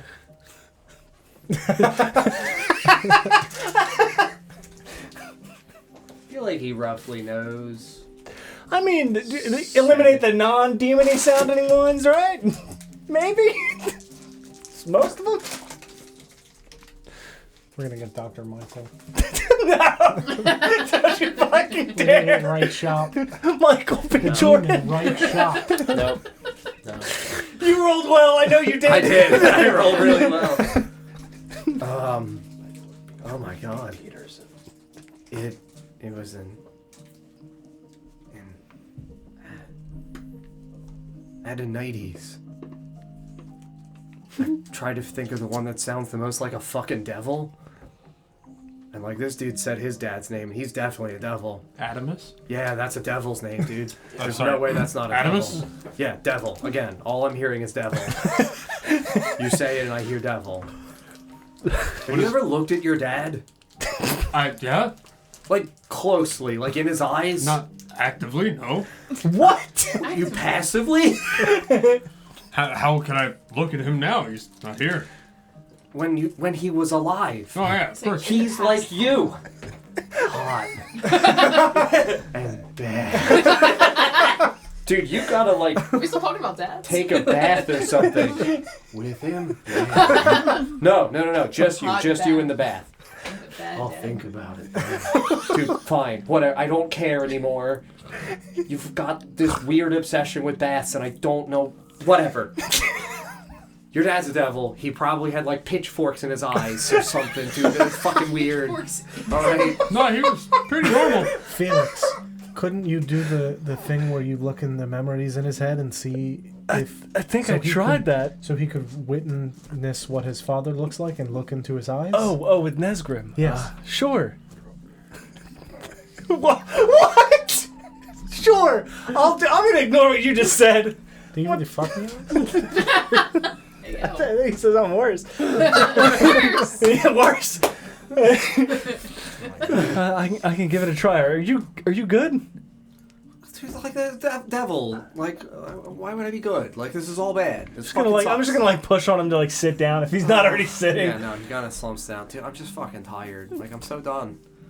I feel like I've done this 1,000 times, and every time it just ends in fire and death, and I'm just so burnt out of being burnt.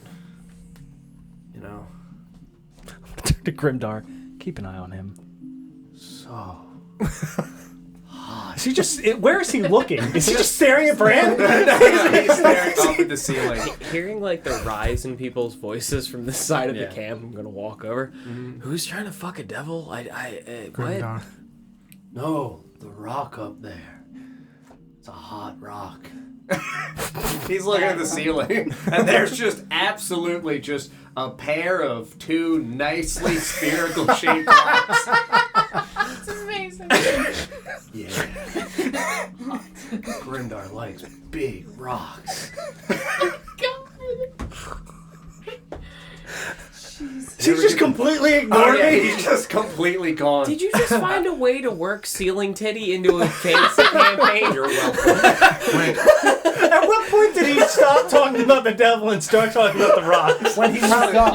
Yeah, looked up probably like the second time when he said it. Completely lost the terror. It was like, oh, I'd polish the fuck out of those. Stalagmamory type. That's good. Oh my god.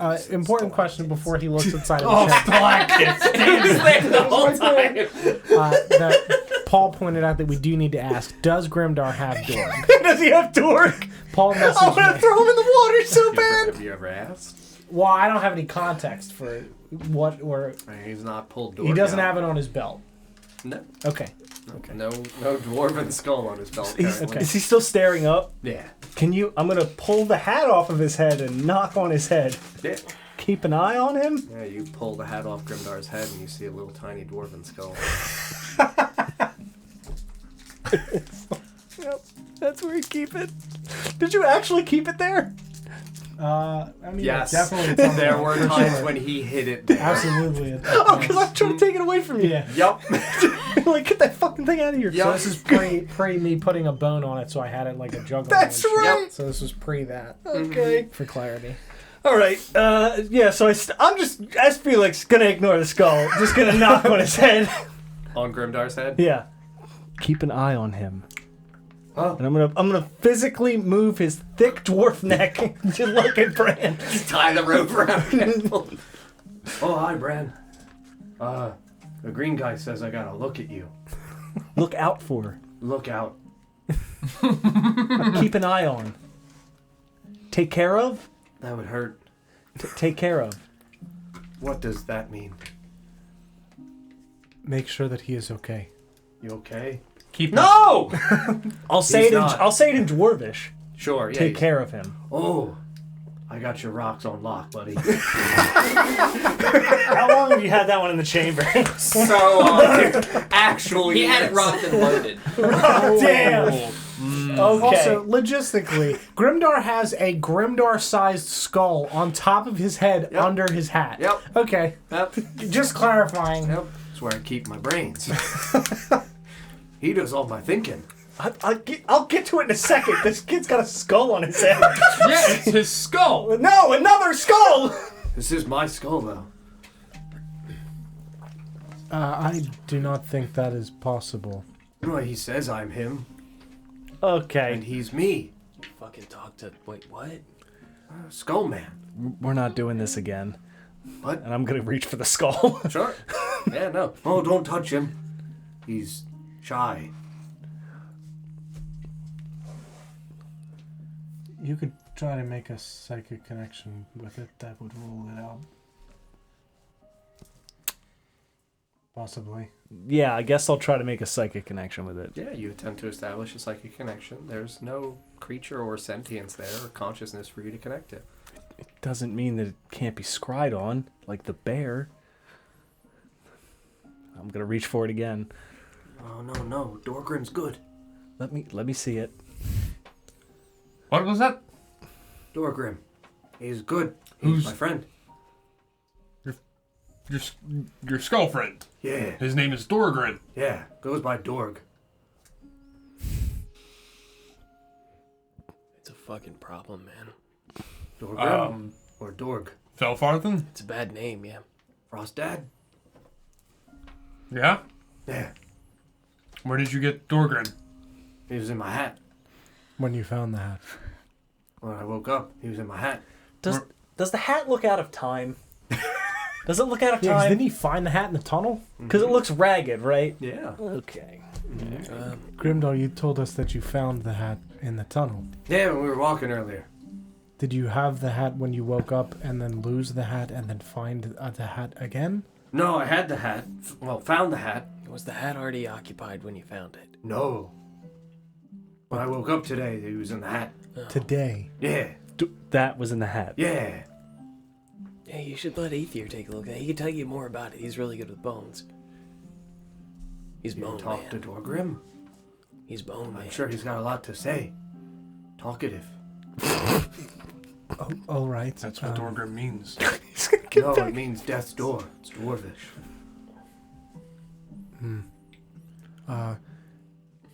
Why don't you hold on to Dorgrim Okay. for the time being, and at some point we can try to have a conversation with Dorgrim.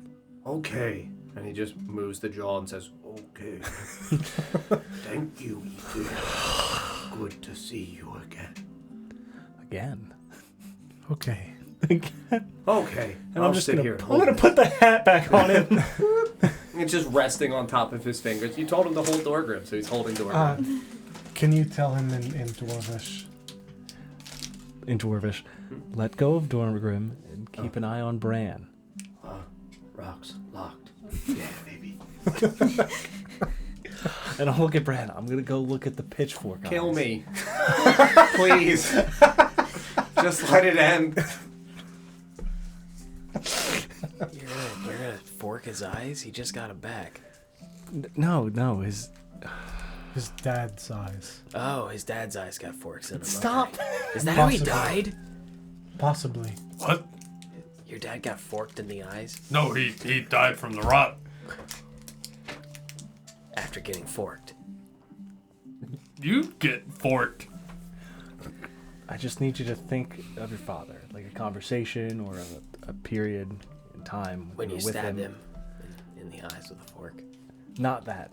Let's not fabricate memories. That'll make it more difficult. Yeah, picture my dad. Sure. I'll put my hands on your temples. Mm-hmm. Yeah. Take a peep. I don't know. You would see... I would say you would probably picture him maybe like 10, 15 years younger, so like still an older man. When we were training, probably, Sure. you know? Yeah, so roughly closer than to like 25 years. So he would look like a man in his early 40s, similar looking appearance to Nesgrim in terms of facial structure. He has not the same long platinum, straight hair. He has a little bit more of a wave to it like Dawn's, a little bit shorter though, so probably closer to yours in length. But no strangeness about his appearance. He's got like dark brown eyes, dark brown hair, just looks like an ordinary human being. Got a little bit of a scruffy beard. Can I flash an image of a demon at him too? Which demon? We'll do, there was one in the Foundry in Felfarthen, right? Oh, there was a Bone Claw. Baylor, yeah. There That's was what I'm also thinking of. the Baylor, yeah. Yeah. I mean, you see his dad, and then weirdly, and then, suddenly his memory, the image in his imagination changes, and it's just the fucking Baylor just running after you guys inside of Felfarthen. I just retract my hands. I'm like, why? There's nothing strange about him. No. Let me take another look though. And I'll put my hands to your temples, and then I'll just show you the visage of you fucking seizing in the darkness. Mm-hmm. Mm-hmm. No more stupid shit. So does it check out? He's a normal person. That's what I've been saying. He was a normal man. He is far from normal. How did he make him though? Well, wasn't there like a whole thing that happened with you, right? Your mom? Yeah, it was like a curse and a sacrifice and that on some sand. Yeah.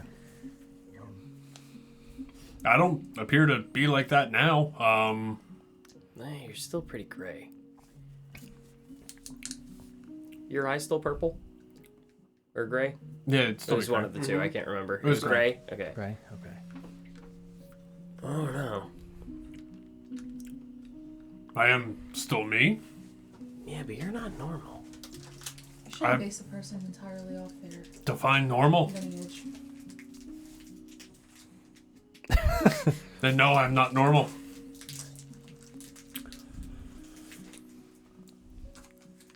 No pitchforks. I'll look back at Bran. Alright, that's good at least. I mean, maybe he can like hide his devil form though. Like that's what Adonides did before. I remember him looking differently. He doesn't always look like devil. Sometimes he looks like an ordinary man. I used to be able to cry, and that would make me Too frightening. Can you cry anymore? You can't cry now? I'm Don't- sure. Don't Not cry. in front of the children. I'm sure I can like cry, but not. I don't know if I'll still become terrifying when I do. Did you tear up at the sight of Corin resurrecting and seeing his wife and child for the first time again? Probably. I don't think I'd be able to see a true form in a memory. If he can't, why would I be able to? Yeah. Absolutely, I agree on that thought. I wasn't saying that to the DM, but Sorry. because I outed Bran as a grown man. Sure. Yeah. No, I thought you were proposing that to me. No, I wasn't gonna try it because if Sure. it would work, it'd be weird that it would. Mm-hmm. Yeah. I mean, Bram just then shrugged me like, Get any sleep? I think I've slept in, I don't know, like, this lifetime. I feel like I just kind of lay down and close my eyes and... Do you want to sleep? It feels bad to sleep. Why? I get a lot of night terrors. What if I could put you out without a... What do you mean this lifetime? Which child? What? What do you mean this lifetime? And that could cause brain damage. Brandon.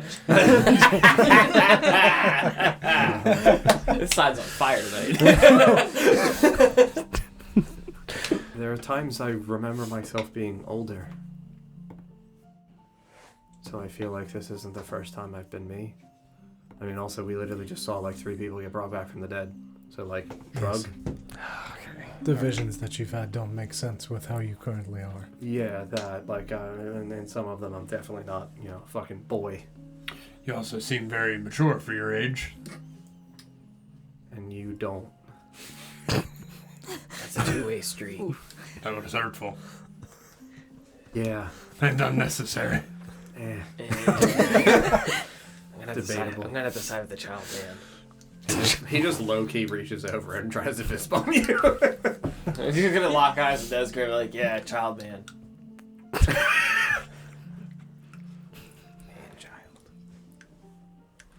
You wanna sleep?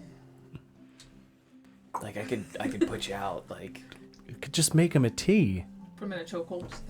Well, no, Say I could do the same thing that I've been doing to put myself asleep. I've been I don't. Excuse me? I don't want to dream either. So like. Okay. I'm gonna rifle through my bag a little bit, and I'm gonna kind of find some of the herbs that I got from Melithel. Sure. Like some of the hut stuff herbs. Yeah. Not like roll it up for him to smoke it, but I'm gonna like kind of like make like a little poultice out of it. Oh, sure. And hand it to him. Yeah, drink that, and then I'll your head. Go ahead. Dude, like at this Take point... the drugs from the stranger. Yeah, exactly. Literally at this point, like, I'm just so gone and so done. Whatever. It's like a sludge and he doesn't fucking care. Sure. Tastes like shit, right? Yeah. Yeah, it does. Alright, where's the magic?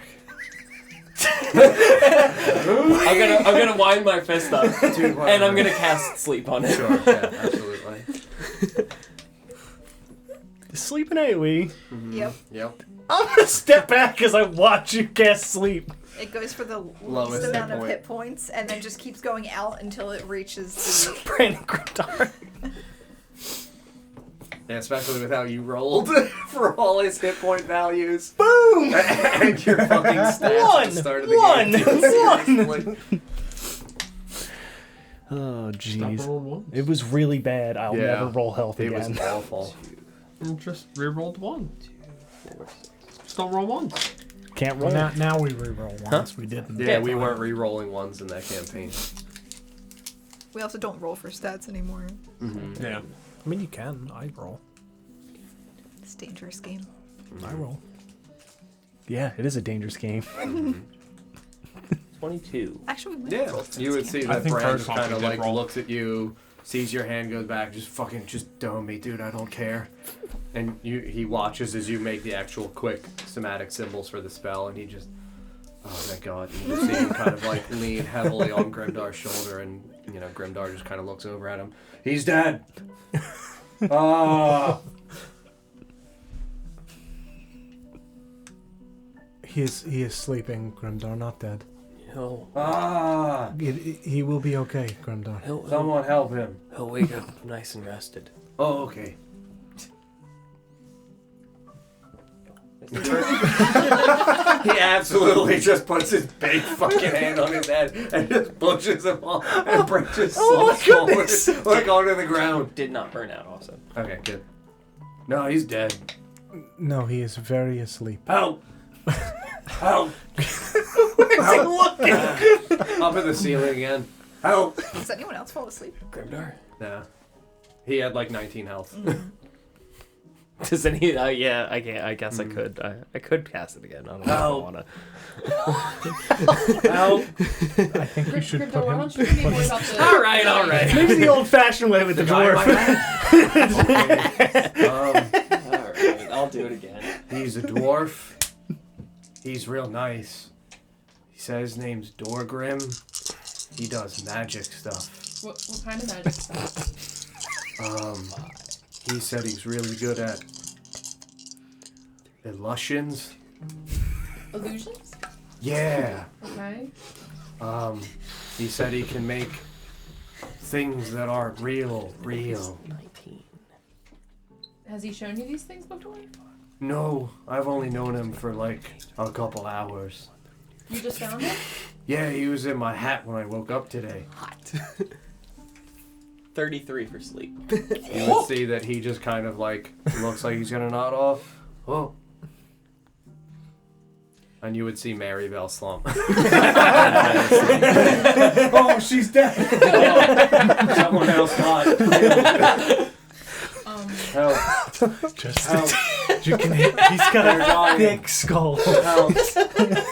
And you just see Corin look at Maribel and then look over. What happened to her? She is asleep. Why? No Trying burnout. to Stop.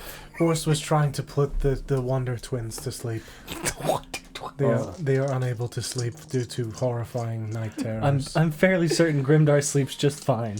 Are these like additions? Like Okay. it's the 19th Actually, and the I have an 33rd? idea. I don't Okay. think so. Grimdar, Okay. Help. go to sleep. Okay.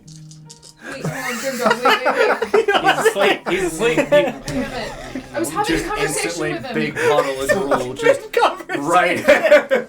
Tell me about it. Just What the drool fuck? all over his chin, over his beard. Just, He was actively trying to put him to sleep. How long have we known the Wonder Twins? Since the orphanage. beginning. It's the beginning of the campaign. He just found the skull today. Correct. Yes. In his hat. It's Right. not the first time he's found something. He also found a rock that wound up being and a banana.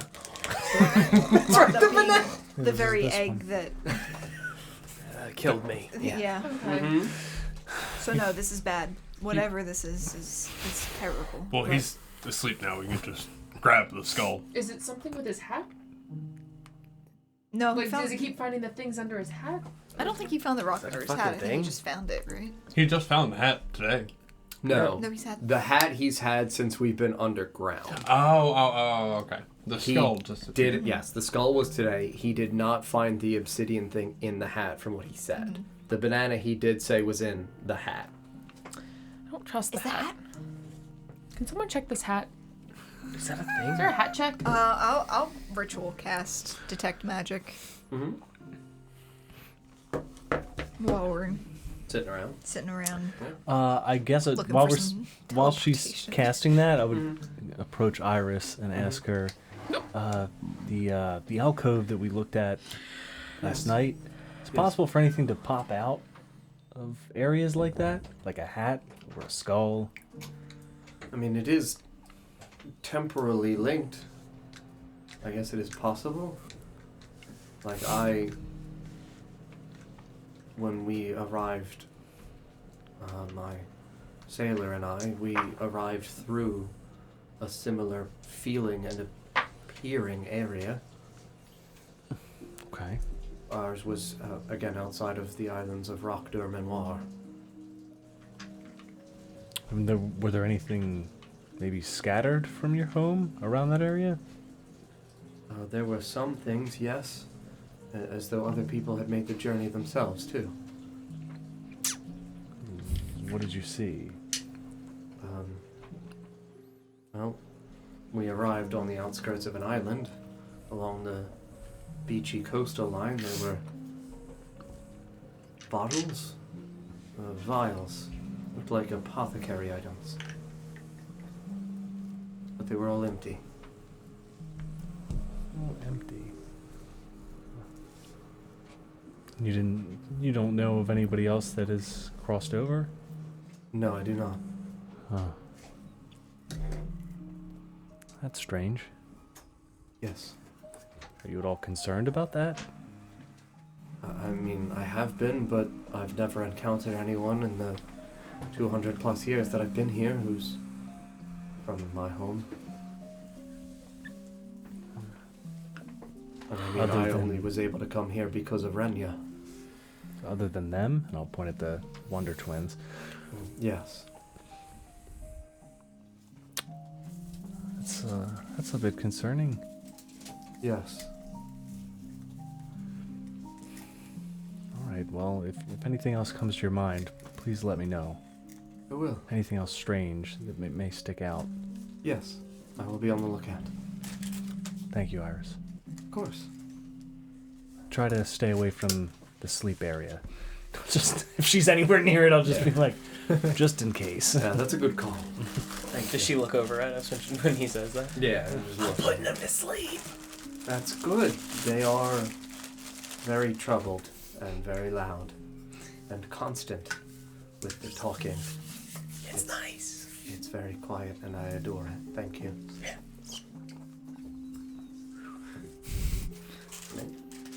Y'all are sitting here. Well, what do we do? What do we do now? I figure we should maybe head out soon. Go check out that other tree you were talking about. I think we should leave. Yeah, we have plans. We can always come back. No, the tree in the other area of Oshuamp. In Alglatha? Yeah. I think once we get the children to safety, yes, I would argue that is an important destination. If we were to vote, that would be my vote. Yeah. Well, you guys also said something about wanting to see Whitehall. Well, I don't think anyone can see Whitehall, but we do at some point want to go there, so I can try to look at it with the eye, yes. It's we're gonna have to travel quite a ways north. I hope everybody's prepared for the actual cold again. Well, let's get out from these caves first, and then we can worry about what comes next. Yeah. I think we stay here for tonight and leave early tomorrow. It's early now. It's morning. Mm-hmm. Maybe. How do you know? Because we went to bed and we woke up. Because we slept. Also, I have the orb of time. Yeah, it's like 10 a.m. He's got an Apple Watch. I just woke up. He's got clock balls. Mm-hmm. He does. Excuse me. You clocked his balls. What? He has an orb of time. Clock and ball. And direction. He's got direction? Is that what you just and said? direction. My balls always know the time and the direction. I hope you're happy this is what you did. Yeah, I'm gonna just suddenly turn around towards the grotto. I'd stand up and walk in that direction. Well, in that case, we'll let Bran and Grimdar sleep, and if everyone else is ready, we can leave now. Just leave them here. Well, no, we can just carry them. Did my detect magic go off? Detect magic. Yeah, I would say the 10 minutes would pass. Nothing strange about Aethir's hat. Aethir's hat? Yeah, Aethir. Aethir's wearing a pirate You stand hat up now. and you have Grimdar's hat and Dork's skull is seeping into your brain. Help me! Nothing weird about the hat. Nothing weird about Grimdar's hat? Not inside or outside. Nope. No dunamancy inside this hat. No. Okay. The skull's fine. Skull's fine. Skull's fine. No magic on the skull. What about banana?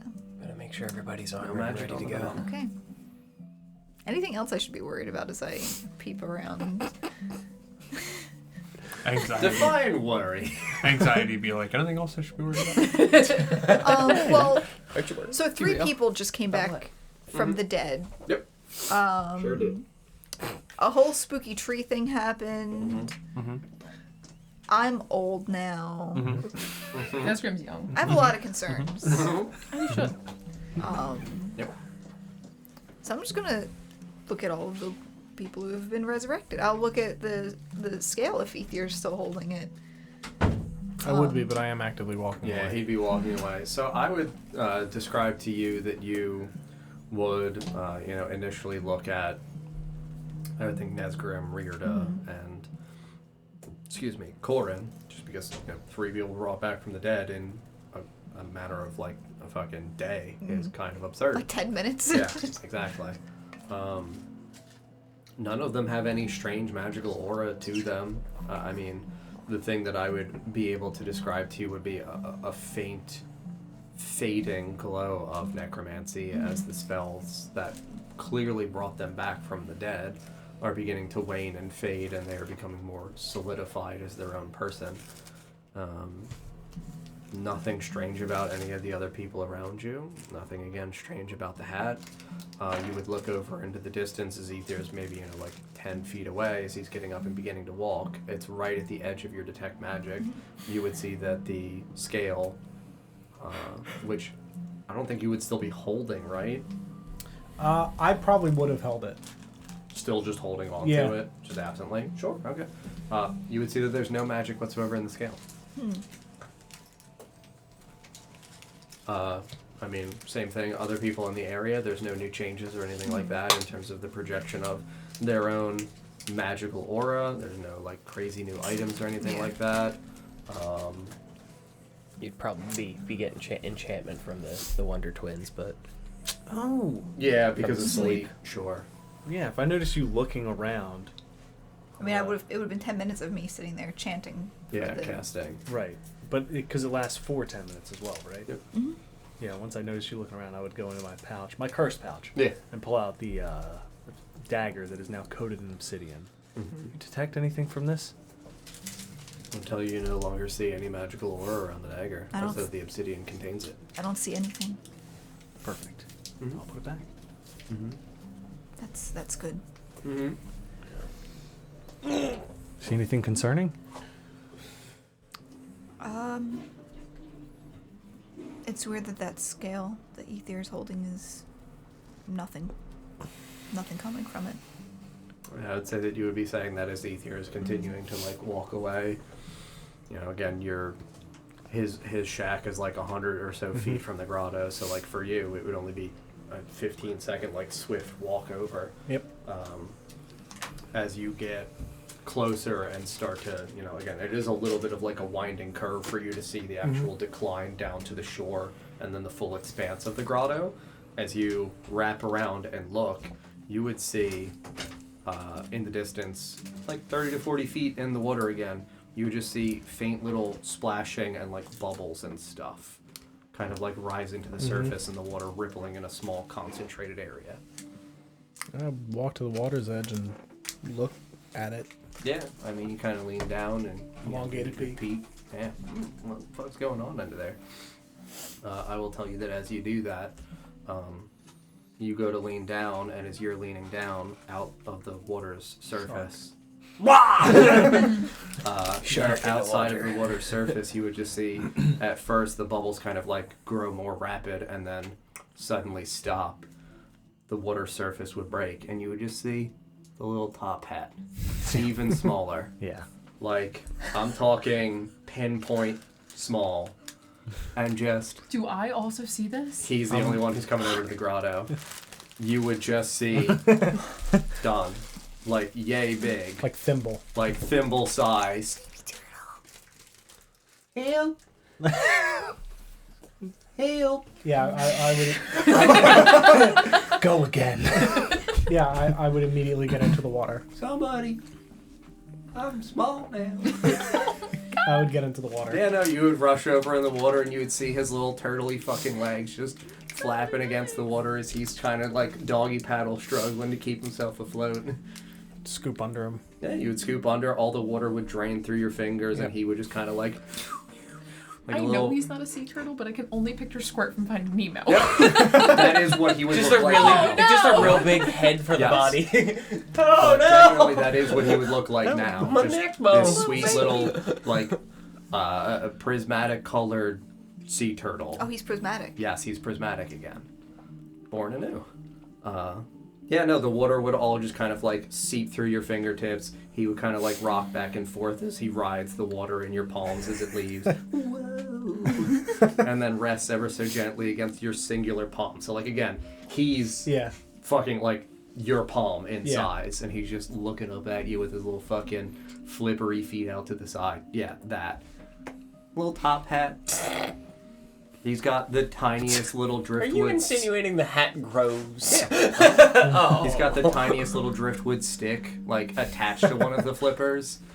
Oh, jeez. Do you recognize me? Do you know who you are? Oh, yeah. Why wouldn't I? Well, you are very small now. Well, I'm not done growing. That's fair. I'm just a little boy for right now. A new boy. I'm a new boy. Do you need to remain in the water for this, or no? Well, no, I usually grow better if I'm in the, buried in the hole inside my shack, if you don't mind. Of course. I'll walk him over to the party. Sounds like Yeah. Waters.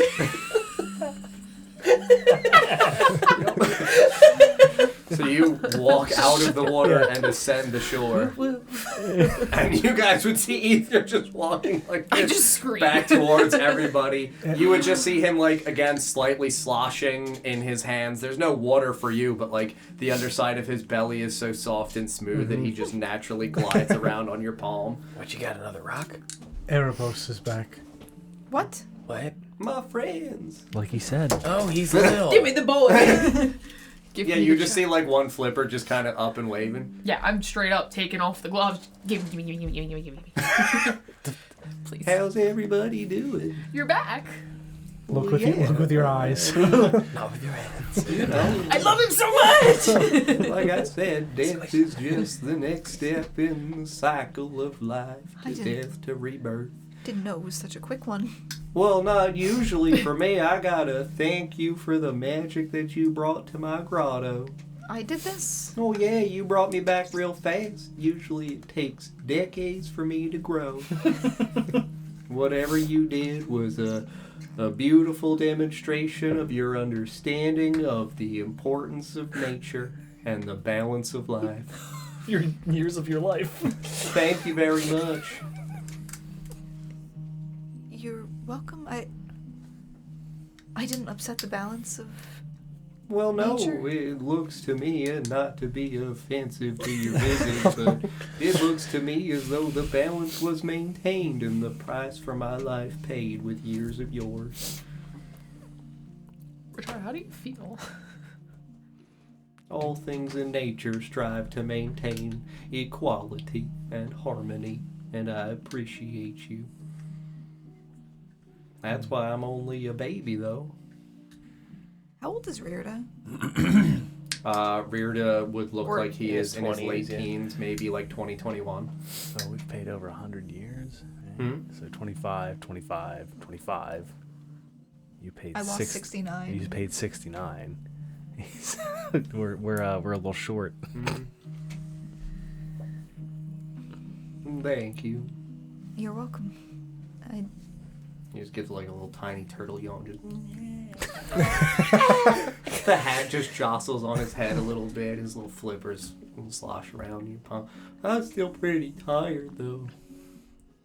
Was that the tree of life? The what? The tree of life? The what? Or the tree thing that you had told us about?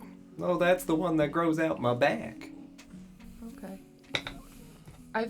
I've seen a tree similar to this. You have? Yeah, it was underground. It was... I would just describe the tree that we saw, the, like, ashy looking... Sure. The one you licked? Hmm. I was gonna go there, but yes. Oh, that sounds like a decrepit abomination attempting to provide a similar service like an effigy or something similar. But that does not to me sound like it is of the same intrinsically good properties that this tree has. So like the antithesis to the tree that you have. Yes, very well said. You're a good reader. I've read books before. I know. He just has little turtle blushy cheeks. I learned it from reading you. Everything watching you. I saw something concerning when I touched the tree that grew here. You touched it? Yes. Oh, that's bad. You're not supposed to touch it. Oh. It's not actually the tree of life. It's the tree of death. That makes sense. So would that mean if the tree she asked about was the antithesis of this tree, her tree is the tree of life? Well, I mean, maybe. I more meant that it is antithetical in its natural growth, that it seems as though it is an artificer's construction, as though it is magically made to attempt to represent what my tree does. So, antithetical in terms of it is not sincere, it is an abomination. Like a pseudo tree. Or Fake. A fake. Fake, yeah. Yes, a fake tree. Yeah, it didn't look like it had bark on it. It looked more like corpse wort from what I've seen and heard about. Fleshy. Didn't taste like salt. Can confirm. Pardon me? I don't think you read enough if you're out there licking fleshy trees. To be. Or maybe you read enough of the other side of my novels. Forgive me. No, it We don't like it had a trees. similar appearance to that of salt. Oh, well, salt is a purifying agent. It's also used in compositions to attempt to hold within malevolent forces that attempt to escape. The same thing is done often with obsidian. Right. What about like naturally though? Naturally? Like, what do you mean naturally? Like if it wasn't put there. If it had grown naturally. Why would it have salt around its exterior? Yeah. Well, that would to me indicate that somebody done did find it and put salt around it, trying to withhold whatever was within. My defense about licking the salt tree. Oh, you was lick? not Well, that's right. You said you might have removed some of the purifying salt that was keeping the wicked spirits held within. That's bad. Well, so it wasn't salt. It wasn't salt. We discovered it wasn't salt. What was it? What was it? It was a tree. It was made of tree. It was made of tree bark. I, myself, had the same thinking that maybe it was holding something corrupt or was being used as like a beacon of purification to help ward off the bad things going on here. So you licked it. Okay, how else would you check to see if something is salt? With my eyes. It looked like salt. You could add some. Shave it off, put it in a dish. Did Either you way, you're going to taste try- it. Nope, there's other ways to I check. don't think so. I do. Only one way. For what it's worth, I do struggle to think of any other ways to... Thank you. I'm not. Texture. Smell. Salt deposits have a smell. You can use your other senses. We were in a cave. It doesn't make sense. We're not going to argue about salt. Yes, we are. For 20 minutes. We'll die on this salt hill. Well, Salt flat. Well, if it wasn't salt, like what was the white like chalk stuff? Like Bastardization of the tree. Like an ash? like like pepper? No. Pepper? No, not like pepper. You said like the antithesis. I What, think ground up widow's wail? I think it looked like an ash type of tree. I think it just had the appearance of salt. I don't think it actually was salt nor pepper. Well, I think it wasn't it that the tree bark was removed and it was only the Sap. yeah. The So like fleshy like sap. this. Yeah. Do you know what bark from a tree, probably something like the one that was here, could be used for? Like the one that I've got? I mean, it can be used for all kinds of medicinal purposes. It is what the mushrooms that grow from me feed upon. Mushrooms do grow from dying things. Just trying to think what they would strip the tree for. the tree that you're talking The about? bastard tree. Well, I mean, it's possible that they imbued it with something, that the growth of it is people who understand the natural forces of life understand that things grow. Perhaps this was something that was previously a very small seed and has been nourished by, well, who knows? Perhaps very loud chair squeaks or something. Or Snezgrim shit his pants. I don't. One or the other. That's a possibility. Both. Help me. Help me. Do we know where the origin of vampirism came from? Yep. What did it come from? Came from Elsith. Yeah, the party knows. I don't know if you know necessarily as a character. I would say it out loud. I think we talked about it. Might have. When we were looking for her, I don't remember that. Yeah, it was the corrupted blood. From who? Her? from The corrupted blood from Dumar fell off of his brow into her mouth Yes. after he was struck with the black claw. Oh, so it's a mix. Yes, So like, she, it's not her, it was that reaction. Yes. Yeah. She became the first vampire upon. Are you saying this out loud? Mm-hmm. Oh dear. Well, that's very bad news. Why? Yes. In what sense? Why is that bad news? I mean, besides it. The obvious. I mean, Elsith was a very sweet young girl. Didn't realize she became a vampire. I guess, well, I did always wonder why I never was, able to see her soul as it was transported back to the sky. I have waited some time for her to die, and she's never died. As far as we understand, she's missing to time. Like, we don't know. No one knows where she is. Missing to time? Yes. I don't know what that means. Like, not forgotten, just not able to be located. Like sealed away or something? Possibly.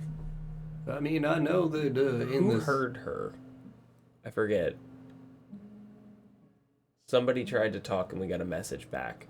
We Was it casted Sabrina? sending, and it was Iris that Iris, casted sending on your behalf. That's right. Yes, there are demi-planes and temporal interstitial locations between the planes that she might be held within that would make her very difficult for other people to locate. But those are very powerful magical spells. Is there a way to slip into these demi-planes? Wait, is that like where he went? You would very much need to know where the demi-plane's entrance is, and usually there is a magical boundary, a gateway that you must cross to find your way in. Never mind, we've already found a couple We of did. those. We did one. You of those. found a couple of demi-planes? What?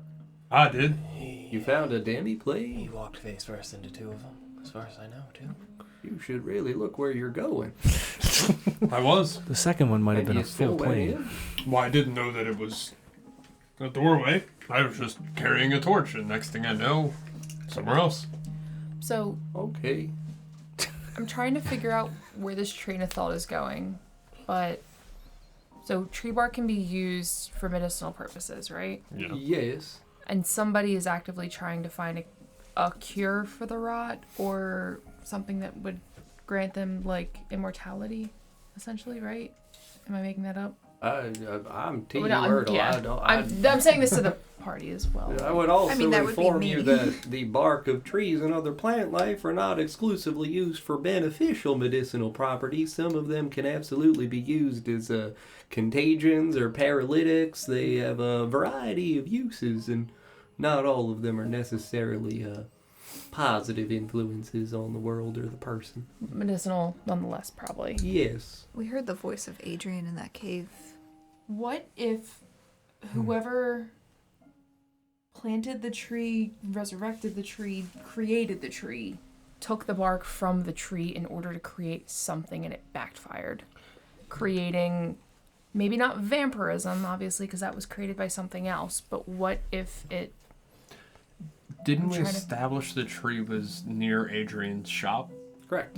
It was underneath. It was directly underneath? You don't know about directly. Like, Yeah. you're in a Roughly the same subterranean area. location. You It knew was based rough, upon the yeah. amount of distance that you had traveled, based upon where you entered, that it's feasible that you would have been within Also, a few hundred feet of his shop. refresher too, we did talk to, I believe it was Iris pointed out that it looked like corpse wort. Looked like corpse wort. And I will corpse also wort say is that used for regrowing flesh. correct. It had fallen through the Yes. ceiling. Correct. That was the other impression based upon the indentation of it striking the ground. Yep. The tree was massive, like really fucking big, right? Absolutely. You guys put his remains in the portal basement, not the actual basement, right?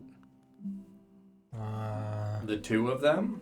Yeah, where do we... Because We you brought his set- The skull... two of them set him on fire while he was inside of the portal basement, and his corpse was ripped away by Widow's Wail and the desecrated soil in the ground But below the wood. he brought his skull up. He brought only his skull up. Okay. Well, his head. His head. The head was delivered, you severed the flesh of the skull. Yes. What Okay. What was the blight that was plaguing the area? Was it the widow's wail or the rot, or what was plaguing the area? What are you talking about? Which Wasn't area? there like vegetation and stuff that was killed From off? Sarah's backstory? I thought Which that was just in area? Oshuamp in general. Like I thought Oshuamp itself was suffering from. So, I mean, within Oshuamp there was the rot, which was the disease that was spreading from person to person. That started in the mines when they went looking for the Yeah. Coronet of That Rat. was like a plague. That went through. That was like a plague. But then the Widow's Wail exclusively shows up in areas from the ground where Great Death. large amounts of death happen. So we've encountered that a few times. Once from where I'm from, right? That was once in the basement under Growlers, which is where Corin lived. In Adrian's basement, which theoretically was not near, was actually in a separate area. 'Cause we, He had two basements. Yeah. Somewhere in Fellwood, if I remember correctly. I think near the Hag Hut. North of the Hag Hut, Yeah, correct? it was near the Hag Hut, yeah. Because I think we saw like the We saw- smoke. yeah, we or saw we the could smell smoke. the smoke. I'm just like, I'm like Charlie Kelly with the lines.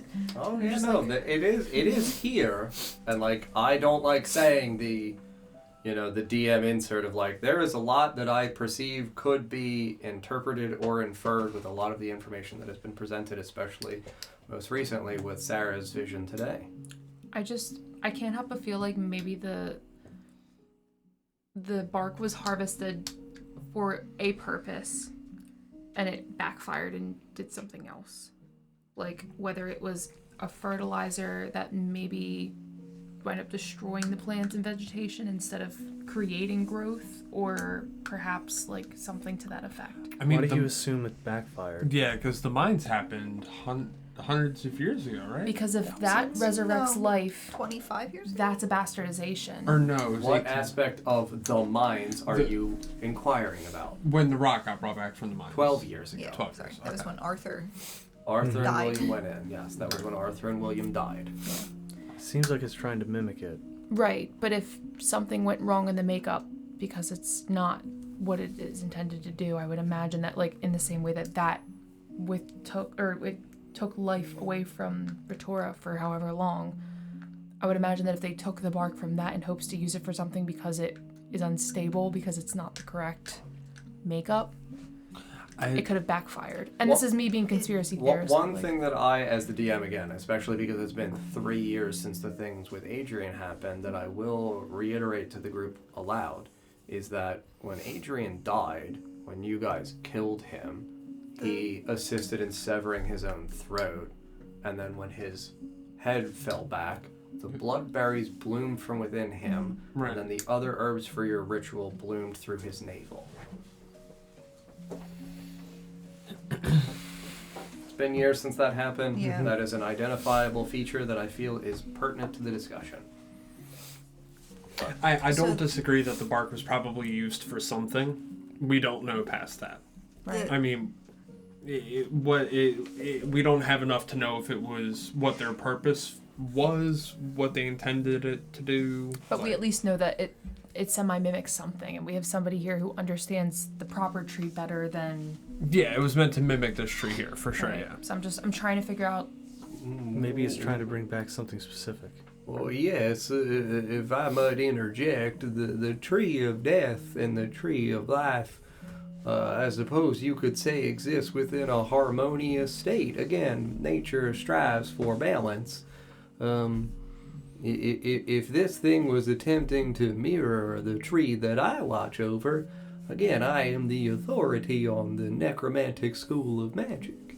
It would seem as though they were trying to perform or develop, perhaps manipulate some kind of magic within the necromantic school. Like, try to bring something back? Perhaps. I mean, some necromantic magics are comprised of the spells that confer resurrection, indeed. But there are many other magical spells that are of the school of necromancy. Are there certain spells that, like, require the body to be complete versus bringing someone back who's not complete, or something that's not complete? In regards to resurrection? Yeah. Well, some of the more advanced magics for resurrection only really require material components and a willing soul. And a vessel, correct? No. I would gesture at Rita and Corin. Yeah. The No magic vessel. creates the vessel. That is what the You material have a vessel. components develop. Are there certain ones that do require vessels? In regards to magic that would pass a soul from one vessel to a new vessel, there is a spell called Clone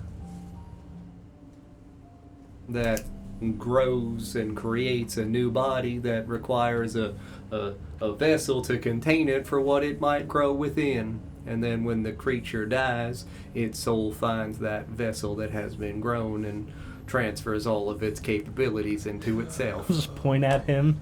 Me? I mean, I suppose I am considered something a bit similar, but I'm not ever growing another version of myself. My soul is tethered here to the tree of death. When you killed Corin, stuff literally started growing out of him. Or not Corin, Adrian. Bloodberries and another type of herb started growing out of him, yeah. I don't remember what the other herb was. I think it was just what we needed at the time. Yeah. I remember at the time we thought bloodberries was being used in one way, but what if they were being used instead to give him life? Like they were being used as his blood? We also know that bloodberries grow outside of the cave the rotting one resides in, as well as the corpse wort. Mm-hmm. In the vision that I saw with the tree of death, correct me if I'm wrong, so it was the puffy flower, which then the puffs fell off, and inside was the bloodberry, or they just turned to that blood red? Cool. So, cotton bulb. You know how cotton bulb has the like wispy projections in the same formation of like when a dandelion goes and dies and goes to the white, fluffy, like very loose plumage outside where it looks like a fucking lollipop. It's very circular and spherical. It looked like that, but wispier cotton. Like you were literally plucking a cotton bulb, ripping it aside. As it ripped the cotton away, at the center was a small black gem-looking substance that was encased within the bloodberry. So like a pomegranate? Yes. So it was puffy white exterior, bloodberry stripped as it fell, dripped blood. When the blood was gone, all that was left was that black gem seed like thing at the center. Ritora saw this and would explain it. Yeah. As she Damn saw rocks it. are trees. Huh? Damn rocks are trees. I wonder if And Wordle spoke on... I'm right here, in your hands, quite literally. Yes. You spoke of nature Yeah. balancing itself out. Indeed. If someone attempted to create a facsimile or a copy of the Tree of Death, the Tree of Life would have to bloom, become larger, as a result to attempt to balance out the fact that there are now two trees. If they killed the copy of the Tree of Death, Perhaps the tree of life would need to drain from the earth the Die a life little that itself. it... Wither? Yes. Yes. And drain back the life that it gave to the earth. Perhaps. It also brings my mind to the friend. I use that term very loosely. Actually, it's a bastardization of the word. The fucking scary thing that Nesgrim was talking to in the dark. Oh, Don't say his name. Yes. You can tell to you, Rtle, but say it quietly. Hello. When I was telling you, I went through the doorway to the demiplane. Oh, yes. There's a being I had encountered there. All right. Whose name was... I'll spell it for you. All right. Laf. Oh. That's a bad name indeed. A big bad dragon. It was a big bad dragon. Yeah, he ate lots of people. Did I assume he had disciples? Well, yes. Yes, indeed. Would some of these disciples... Is it possible they could know this clone? Perhaps. Do you know any disciples of him? Of... The thing that you just spelled out. I don't think we know any for certain. I don't know. Unless For them to, if they have survived this long, they are either hiding in plain sight or they are in positions of monumental power and Or authority. could they perhaps be regrowing themselves? Perhaps. I mean, all things die. The... Well, except for that thing you spelled. That thing never dies. Really? Well, yes. So they wouldn't be able to regrow him? I mean, I wouldn't say they wouldn't be able to. I don't know what state he's currently in, you know. I remember watching in the distance as that battle was occurring. Quite scary. I mean, I did my best to hide in my shell and just peek from a distance. How close were you? How close were you? Were you able to see in detail, or? From I mean, great some distance? detail for certain.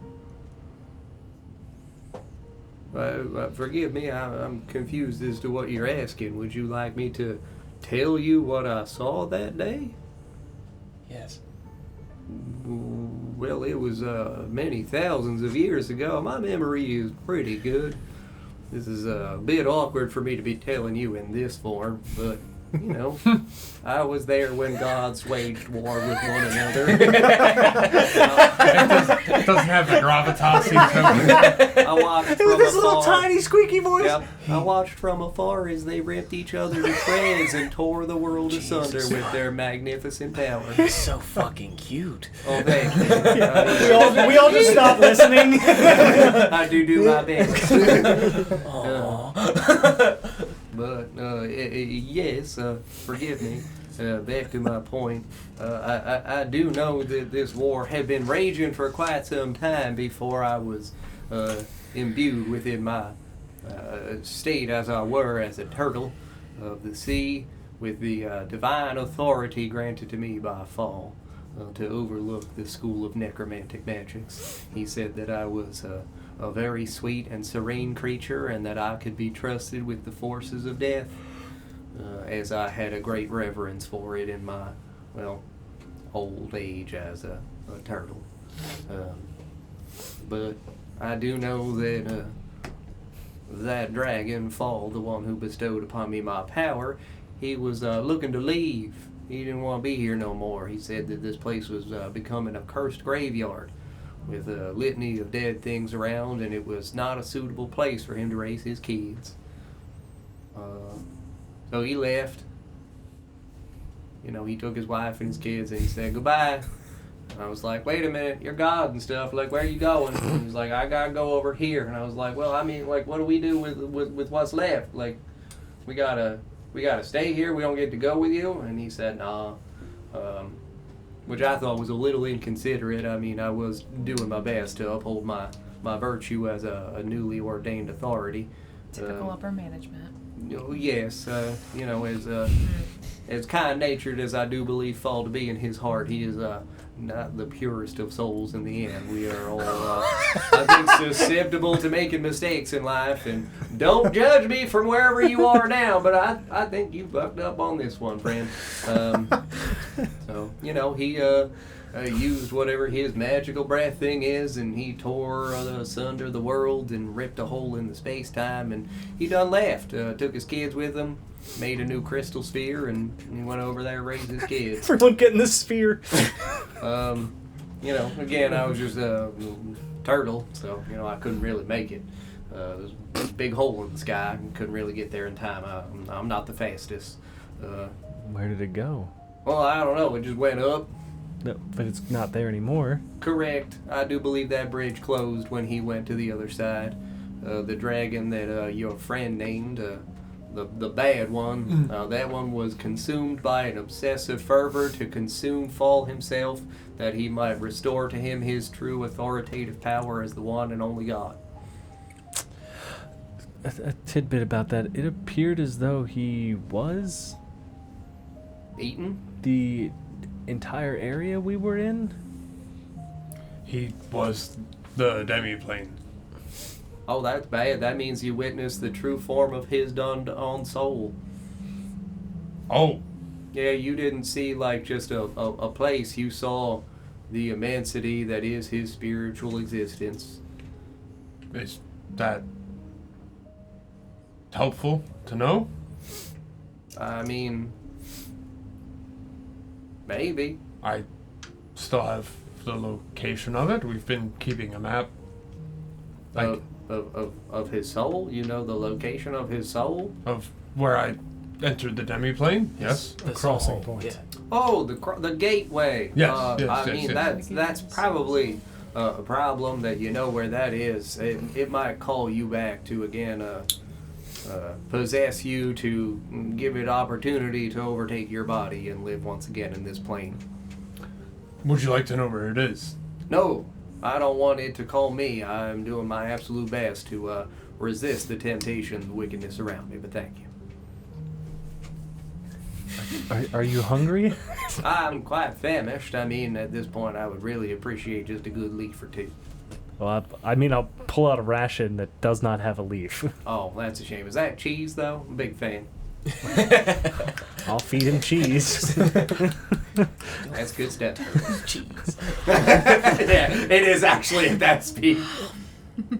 Have you ever seen a turtle or a tortoise eat a strawberry? Strawberry. It's Oh great. my very God, slow. It's amazing. Yeah, I'll just Slow. I guess I'll hard to talk with the cheese in my mouth. I'll hold it with Mystic Hand. This is tiring.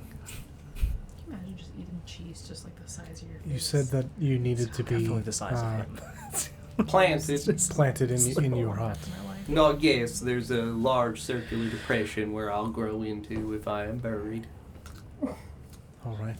Like a seed. Yes, I am very much both a turtle and a plant of the world. Does that mean you're a rock?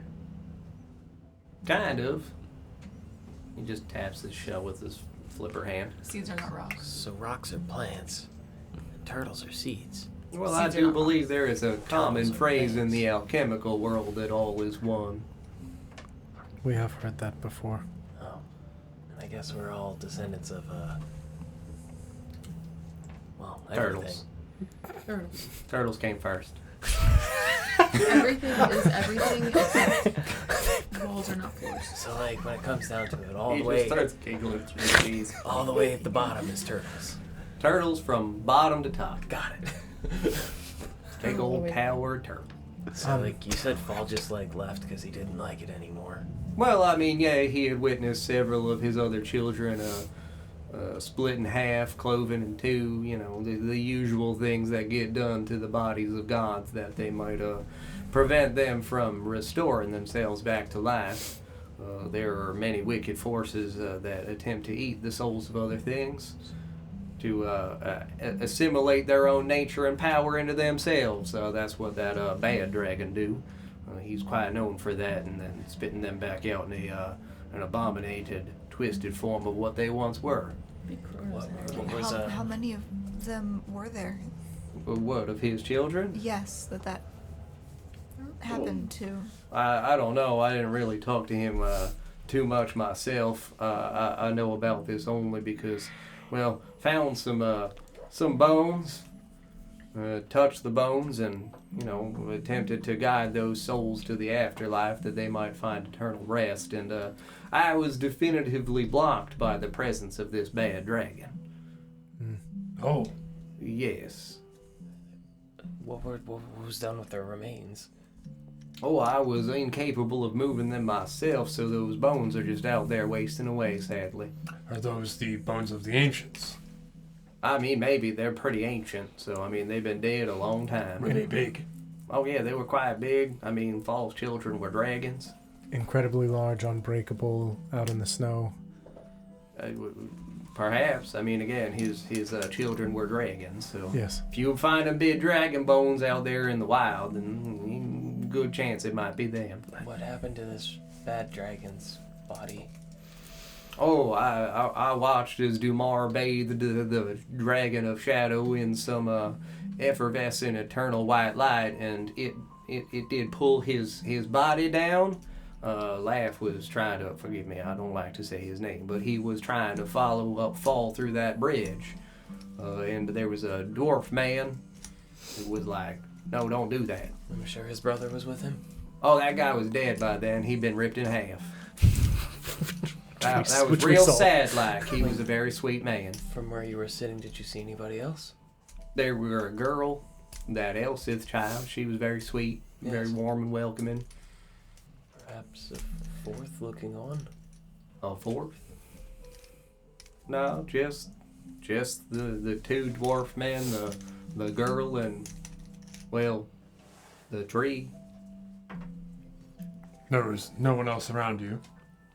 No, I mean, I were sitting about a quarter mile away just watching. I'm not much of a fighter.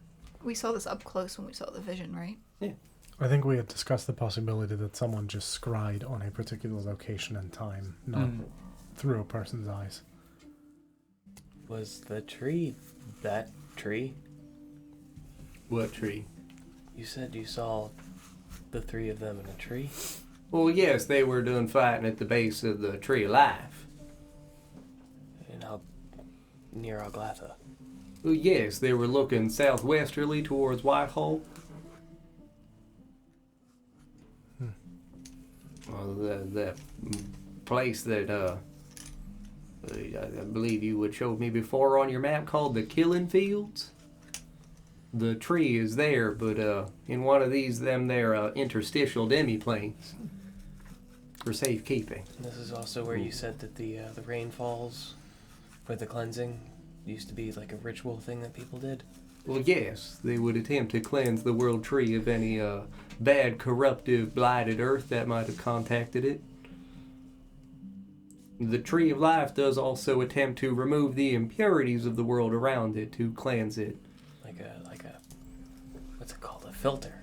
Well, yes, a filter. I think that's a fantastic way of putting it. It has very long-reaching roots, kind of like veins that suck the soil of all the wickedness of it. But with it in the demi-plane, it can't. But with it in the demi-plane, it can't. Well, it exists physically in the demi-plane, but for a thing such of that nature, it is capable of crossing the boundaries itself. If someone were to... That's where the Guardians do come attack, forgive me. Would the Tree of Life grant immortality to anyone? I mean, you would need to continuously consume the fruits of its, bloom, of its harvest. But that is, again, also held within the demi-plane. The guardians of this tree, they don't, bring the tree back here through that gateway too willingly. They understand that it is an annual ritual for when the tree must be brought back here to perform its duties. But otherwise, during the year, the tree rests within a sacred grove and attempts to cleanse itself while there. And when does this happen again? The ritual? Mm-hmm. Oh, it happens usually at the first light of the day of winter. Oh. Oh.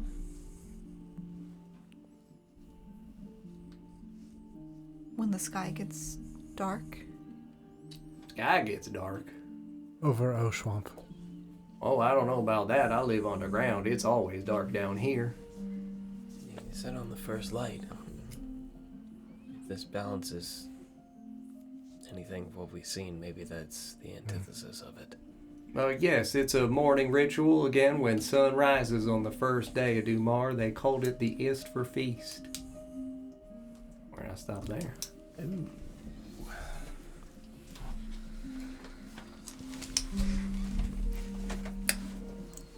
Well, Friends. 100. friends, 100. We did it. 100. 100 down. 100 episodes. 100 whole And you've been there with us the whole time. Yes. Thank you very, very much for being here tonight and for 100 total episodes of this campaign. We really appreciate it. Arcale84, thank you very much for the follow. Octane for the sub. We appreciate you very much. Boy. Yeah, thank you guys very much for watching. We will be live next on Friday at 6 p.m. Eastern Time and next Monday at 7 p.m. Eastern Time. Thank you guys so much, and we will see you on Friday. Good night. Bye, Bye, friends.